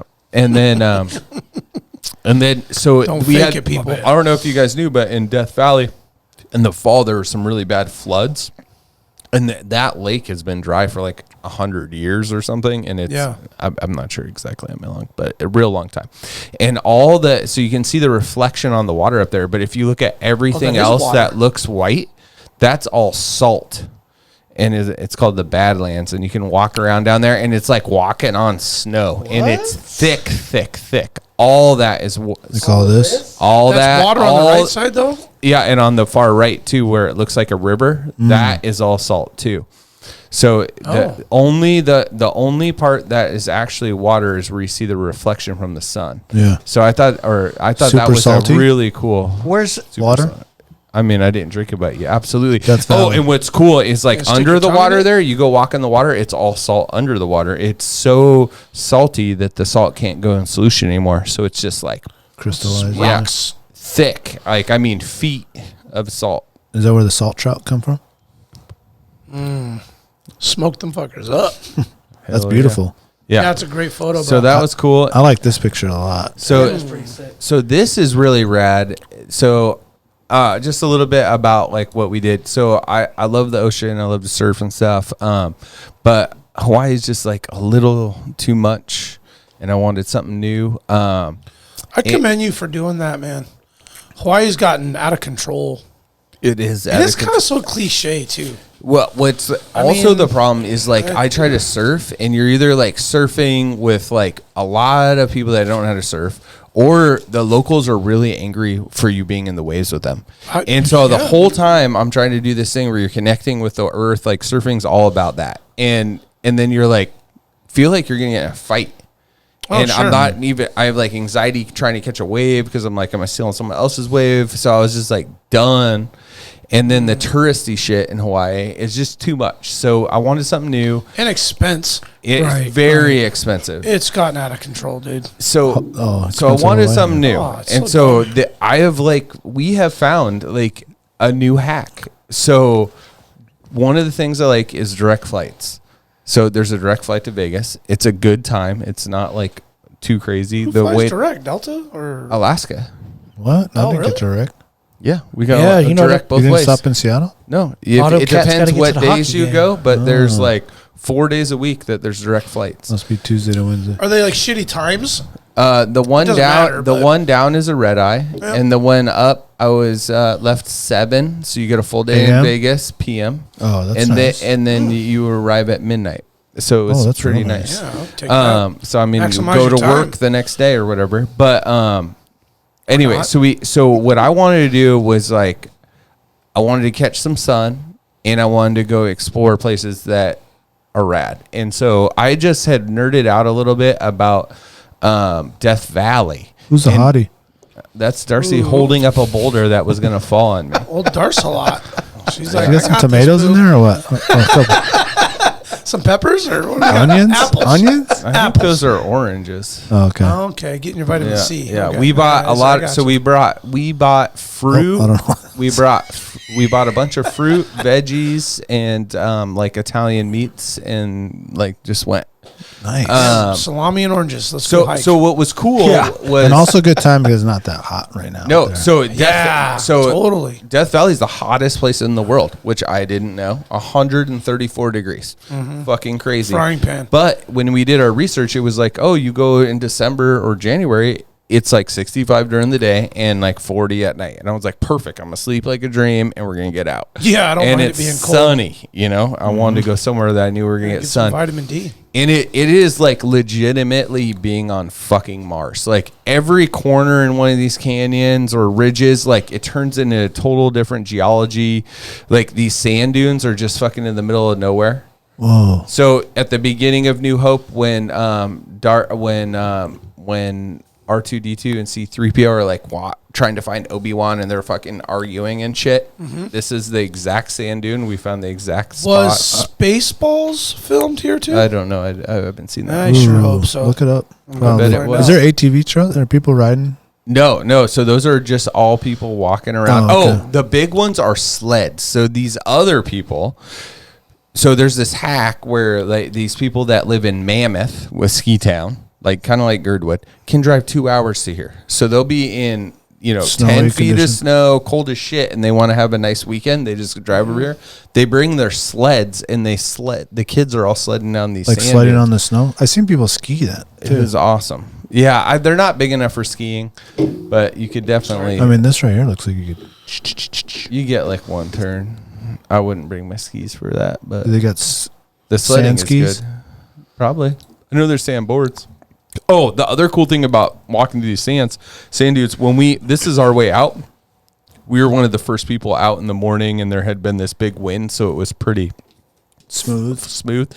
There was these weird tracks across the ground that were like kind of like squiggly and inlaid, and they're fucking rattlesnakes tracks, and they're super rad to see in the sand. Yeah. It was so fucking cool. Real quick. Did you see any snakes? I didn't. We did. I think I sent you a picture of it. Looks like a spider or something. Oh, you saw like the tracks? No, I put our Alaska Wild Project next to a tarantula. Yeah, this. Nice. Oh, I have another one with our hat. Oh, but creaky, yeah, so I found a dude. tarantula.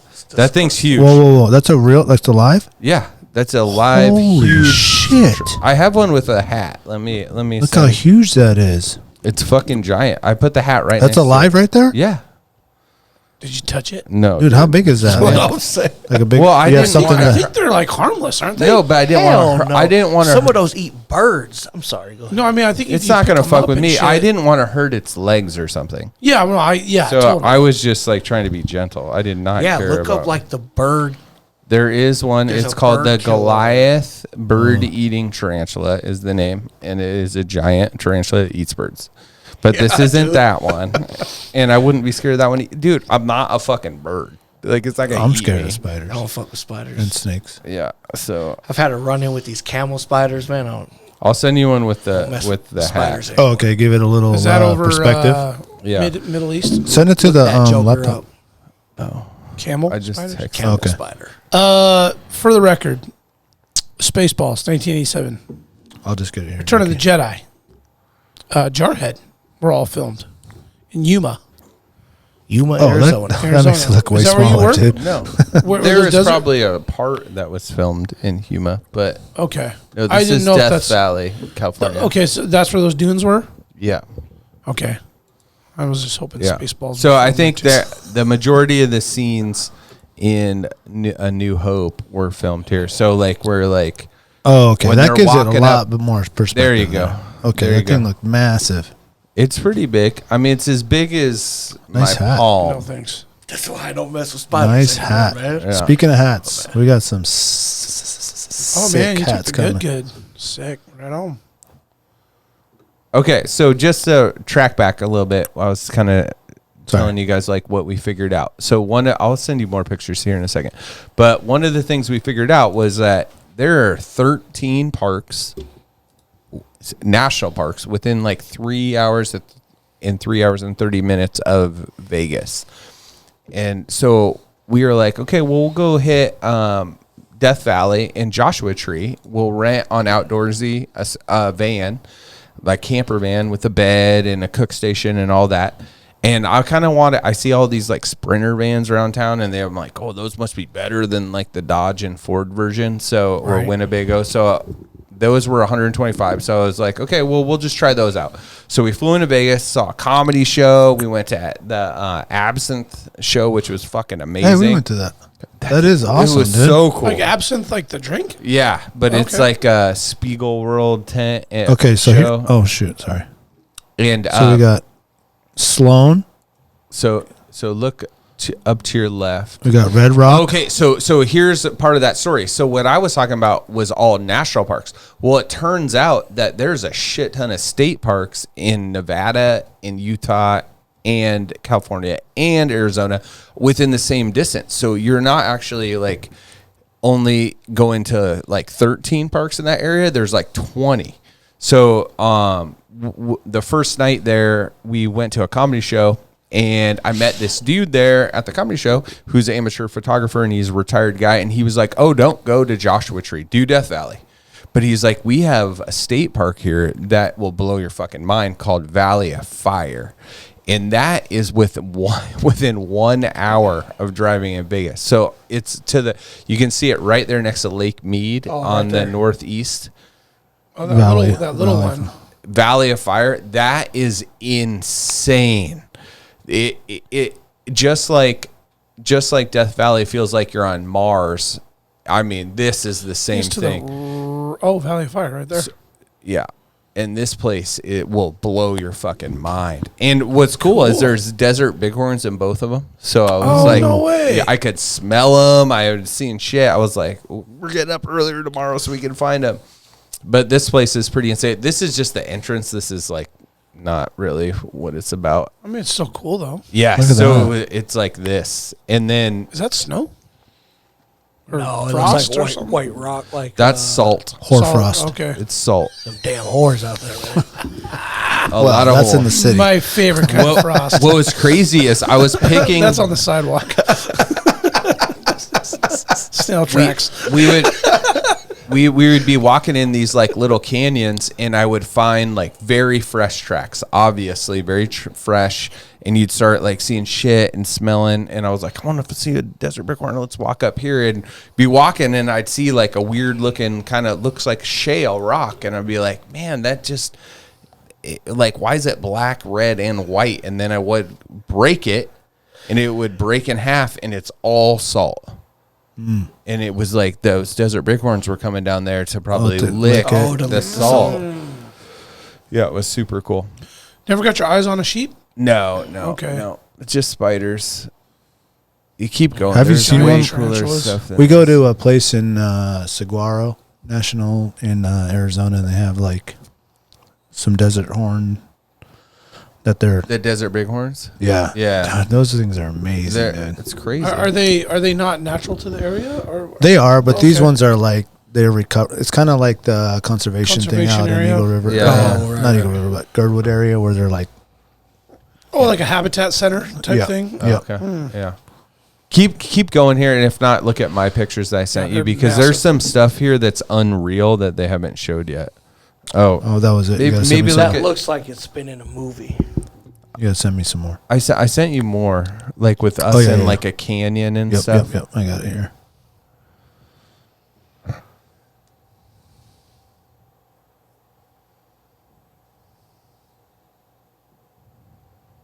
Damn, do you know how old that stuff is?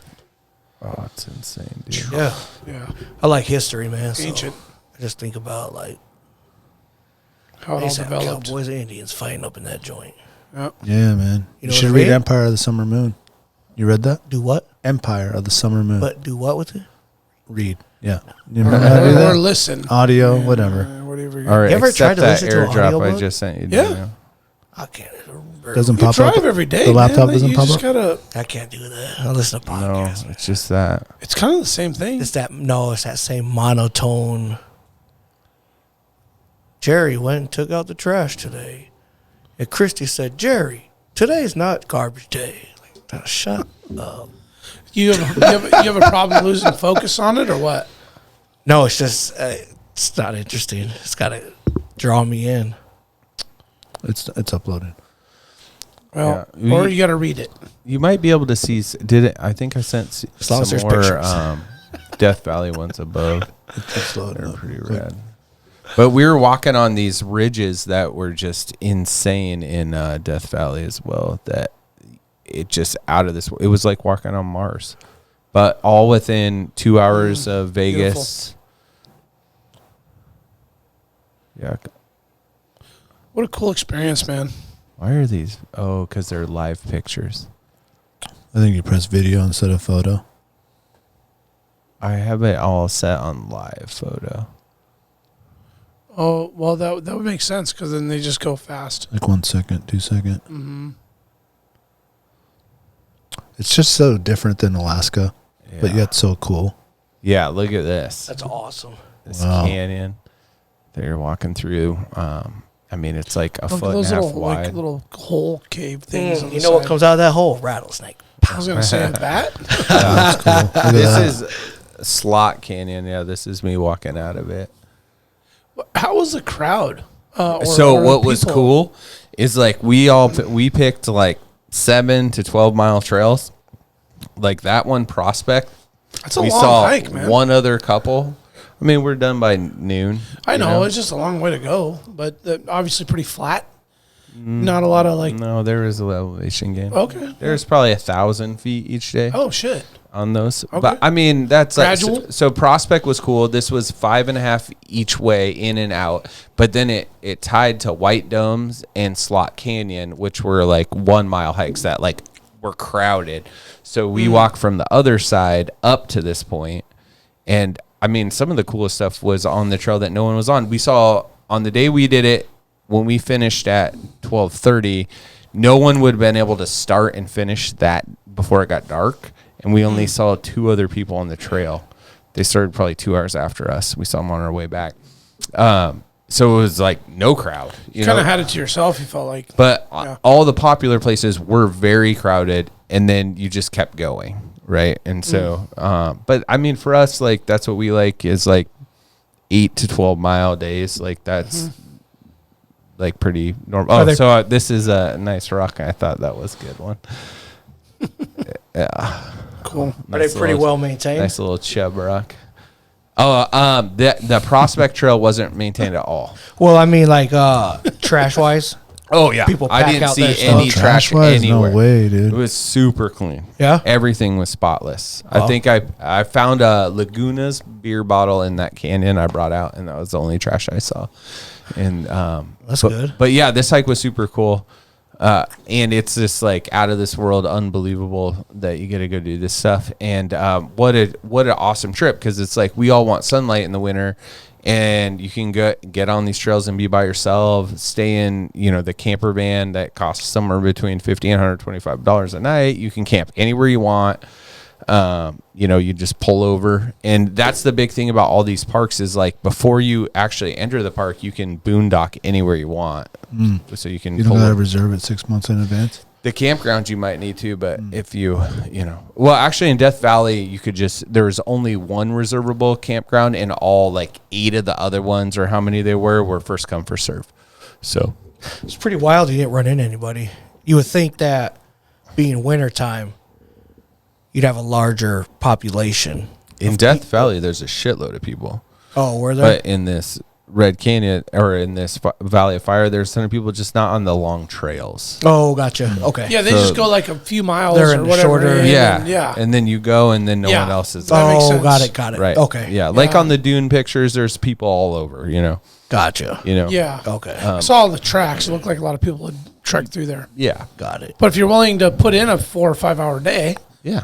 Then you get go away from you get people. away from them and you have it to Okay. yourself. Yeah. Yeah.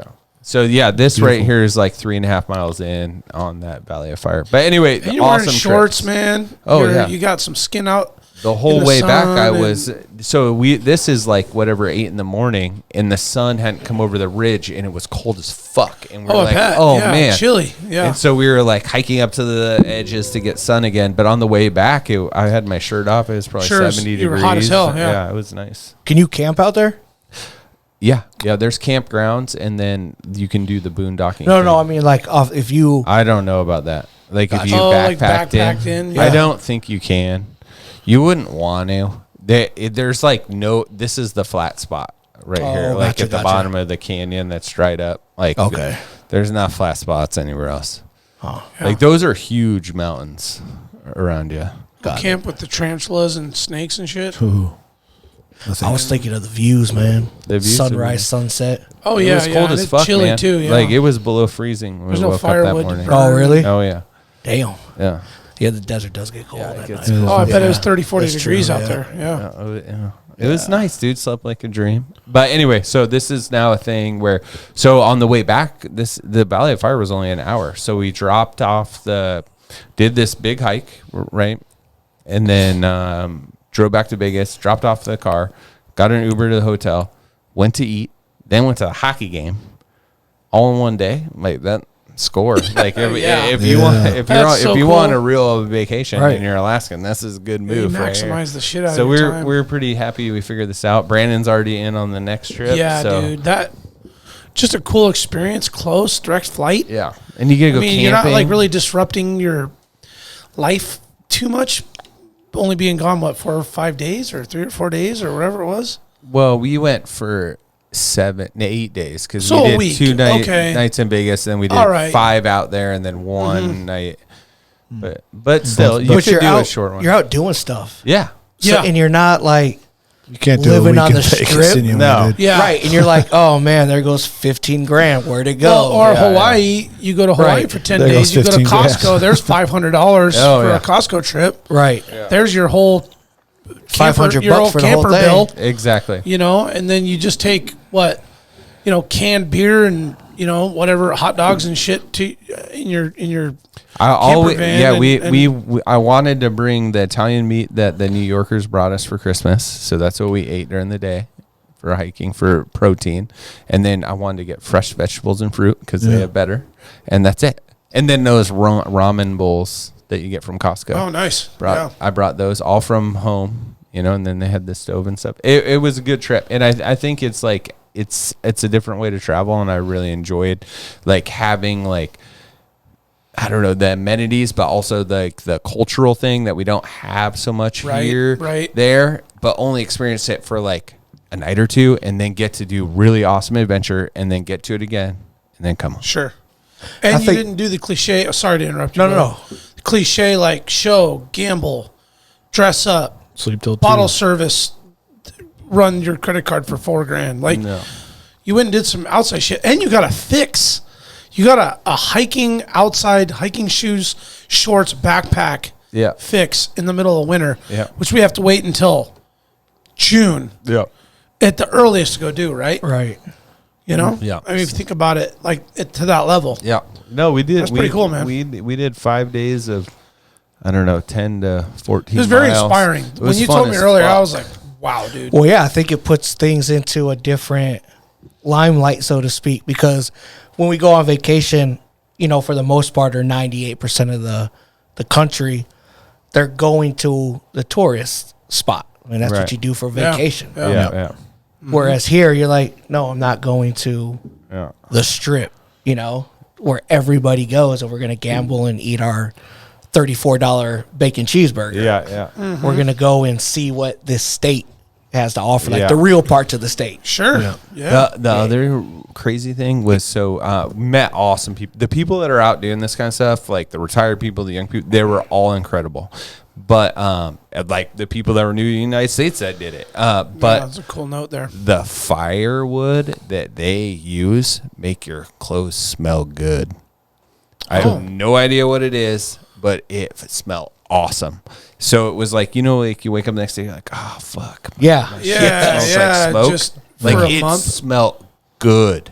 Like it was a sweet wood. I have no idea what it is. Like I gotta figure it out. But, so the camper van came with like bundles of wood or something? Mine came with wood, and then we like camped next to people that we got to know, and then they had their wood in the fires, and each day like our clothes smelled great. Like it So when you were out, you had campfires every night.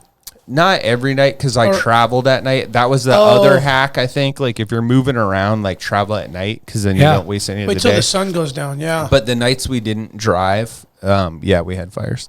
Nice. It was really nice. That is a good one to move at nighttime. Yeah, that was because the sun goes down at 5:30 or whatever. Yeah. So and then you like you move get to where you're going, then go to sleep. You wake up and You're already there. Got the day. You have literally the entire day. Yep. To do what you want to do. Yeah. So we did that every day, and that worked out. Actually, the day we left Vegas, we didn't because you check out at like 11. We get the van. Right. I think we got the van at 10:30, and so we did travel 2 hours during that day. But other than that, the rest of the time we drove was at night. Nice. That's good thinking. Man, thanks for sharing. That was really cool. It was really fun. Yeah. Well, it sounded like everyone had a good break. Yeah, 100%. Relaxing. Yeah, for sure. Mayor was in the kitchen just cooking salsa or what? Cooking salsa, man. Yeah. That's it. doing what I do. I'm still plowing through those jalapenos. Damn, you still got those? That was you a lot, only eat so dude. many of them, bro. It's a gallon. It's jalapenos. I got some other stuff I need you to try out. Jesus, I'll be your Oh, I guy. meant to ask you, dude. You gave me the not jam, but like jelly or something. But there was like numbered 1 through 5. Yeah. Okay, so open up number 1. I was like, I better start at number 1. What am I working with here? Hold on, let me look. You know what I'm saying? Because you gave me 1 through 5. I thought it was salsa, and I opened. I was like, oh, this isn't salsa. This is like. I haven't cracked any of that open yet. So does it go like by? Because I that have a number chance. 1 was delicious. I mean, I'm still working on it, but does it go by like heat, or they're all different? I was just wondering what that was. Damn it, I deleted it. I'll text you. Are they different? Yeah. Okay, different. One's like jalapenos. ghost peppers. Oh. One's- Okay, they're all a little slightly different pepper. Oh, yeah, they're all different. Okay. Are they 'Cause hot? I saw they're all different kind of I colors. don't need them.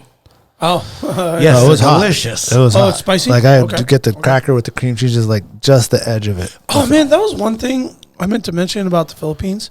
Ain't nothing spicy. Oh, Nothing. they don't do spicy. Nothing spicy. Like nothing has hot spice. Are they sweet? Sweet people? Yeah, I'd say yeah. A lot of sweet. Nothing is like on the menu is like hot. Yeah. Oh, Like nothing. You got to add like to find chili garlic sauce or chili flakes. yeah. Like we went to 3 or 4 markets before we finally find Really? something. Oh yeah, it's hard as hell. Interesting. Yeah, nothing You would think spicy. being in that area, The Spanish influence and all yeah, that. Yeah, Philippines, Thailand, Vietnam, Nah, like in that area. None. No spice. This is- Nothing's Wow. nothing hot. Crazy. I know. I was kind of like, what the fuck, man? I'm trying to burn my tongue off up in here. I got you, dog. Okay. Thai You're chili back now. peppers? You're back Got you. now. Yeah, no, Boy. nothing really, man. It's weird. Well, thanks Love me some Alaska for spice. listening and hanging in. Thank you boys for coming in Yeah, and being in man. the chat. 100%. Nice little catch up, boys. Yes. Some The website testosterone, will be man. up Like and running soon. We're doing a revamp on that with all the Yep. new merch and all the gear. We have a lot of cool guests. We got Sierra Winter coming in, Ivy O'Gwyn from Life Below Zero, Lou Bradley from the Rampages book. We got Sean Underwood from the Mush in Alaska podcast. Nice. Kevin Kehoe from Alaska Wild Sheep Foundation, Morgan Lauren from Gold Rush, Kip Fulks from Origin, if you haven't checked out their stuff there. Awesome stuff. Kerry Jokio with the hockey, Justin Schaefer from QU. We got some Avalanche people coming in. We got a whole bunch of cool guests coming in. Yeah, we got some events that we're going to be. Subscribe to the YouTube channel. Working We on. are trying to get to 1,000. I think Yeah. we're like 720 or 12. Do that. Leave us an Apple Podcast review. Support the sponsors that are supporting us. And thanks for tuning in. Appreciate it. Yeah, it was nice. It's really refreshing to get back in the studio, boys. True. Thanks. True. Nice to see you guys. Yeah. It's been I'm fun. really, really excited for 2024. The opportunities and possibilities and everything, man. It's Could gonna be a great. big year. Yeah. It's gonna be second good, week man. of February. It's gonna come fast, Real fast. super fast. Hopefully Too I'm off the fast. cane by then. Yeah. Yeah. You get that Christmas present. Yeah. Oh shit. Bison tag. Thank you, Just Alaska. sent a letter Thanks to for Santa, listening. right? Stay wild. You remember my speaking to you of what I call your overcautiousness. Are you not overcautious when you assume that you cannot do what the enemy is constantly doing? The Alaska Wild Project podcast is brought to you by the following sponsors. Barney's Sports Chalet, supplying hunters with the best hand-selected gear since 1963. The exclusive home of frontier gear built for the rugged Alaskan terrain. Your one-stop shop for all your outdoor needs. Visit Barney's today at 906 West Northern Lights. Big Rays, the Alaskan outfitter, committed to outfitting Alaskans across the state since 1947. Whether you're a recreator, parent, guide, or corporate buyer, Big Rays has the gear you need, tailored for Alaska's harsh conditions. Check out their new exclusive line of Auralic waders. Big Rays for all your outdoor gear and rugged work attire. BigRays.com. Tailored Restoration 24-hour emergency home services, helping Alaskans restore their dreams since 1972. Services include fire, water, mold, post-emergency cleaning, repair, and remodeling.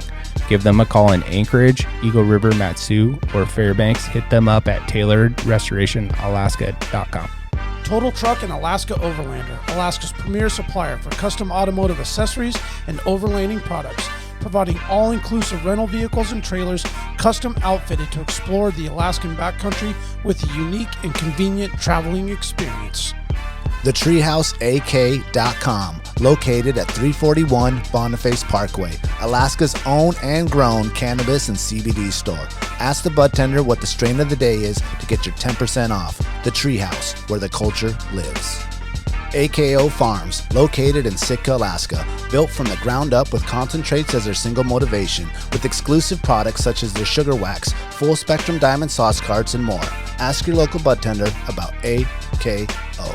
Marijuana has intoxicating effects and may be habit-forming and addictive. Marijuana impairs concentration, coordination, and judgment. Do not operate a vehicle or machinery under the influence. There are health risks associated with consumption of marijuana. For the use of only by adults 21 and older. Keep out of the reach of children, and marijuana should not be used by women who are pregnant or breastfeeding. Lawn Pro AK, Alaska's year-round professional property maintenance team. Services include weekly lawn care, custom landscaping, fertilizing, weed control, turf repair, and more. Schedule your free estimate at lawnproak.com. Alaska's OG cider company, Double Shovel, crafting gluten-free colonial-style ciders founded as a healthier, non-inflammatory brew option. Drop by their Pop and Tap room in Anchorage off of 58th and Arctic or visit the second location in Kodiak. Double Shovel, award-winning ciders. Alaska Mining and Diving Supply, located in Anchorage, is our go-to for powder sleds and utility rigs. Whether you're in the mountains with the flat bill bros, running trap lines, or hauling freight, they have the selection to get you dialed from peaks to the valleys. Find them on Commercial Drive or akmining.com. Equal in prowess and act upon the claim? I say try. If we never try, we shall never succeed. This proposition is a simple truth, and it's too important to be lost sight of for a moment. If we cannot beat the enemy where he now is, we never can. It is all easy if our troops march as well as the enemy, and it is unmanly to say they cannot do it.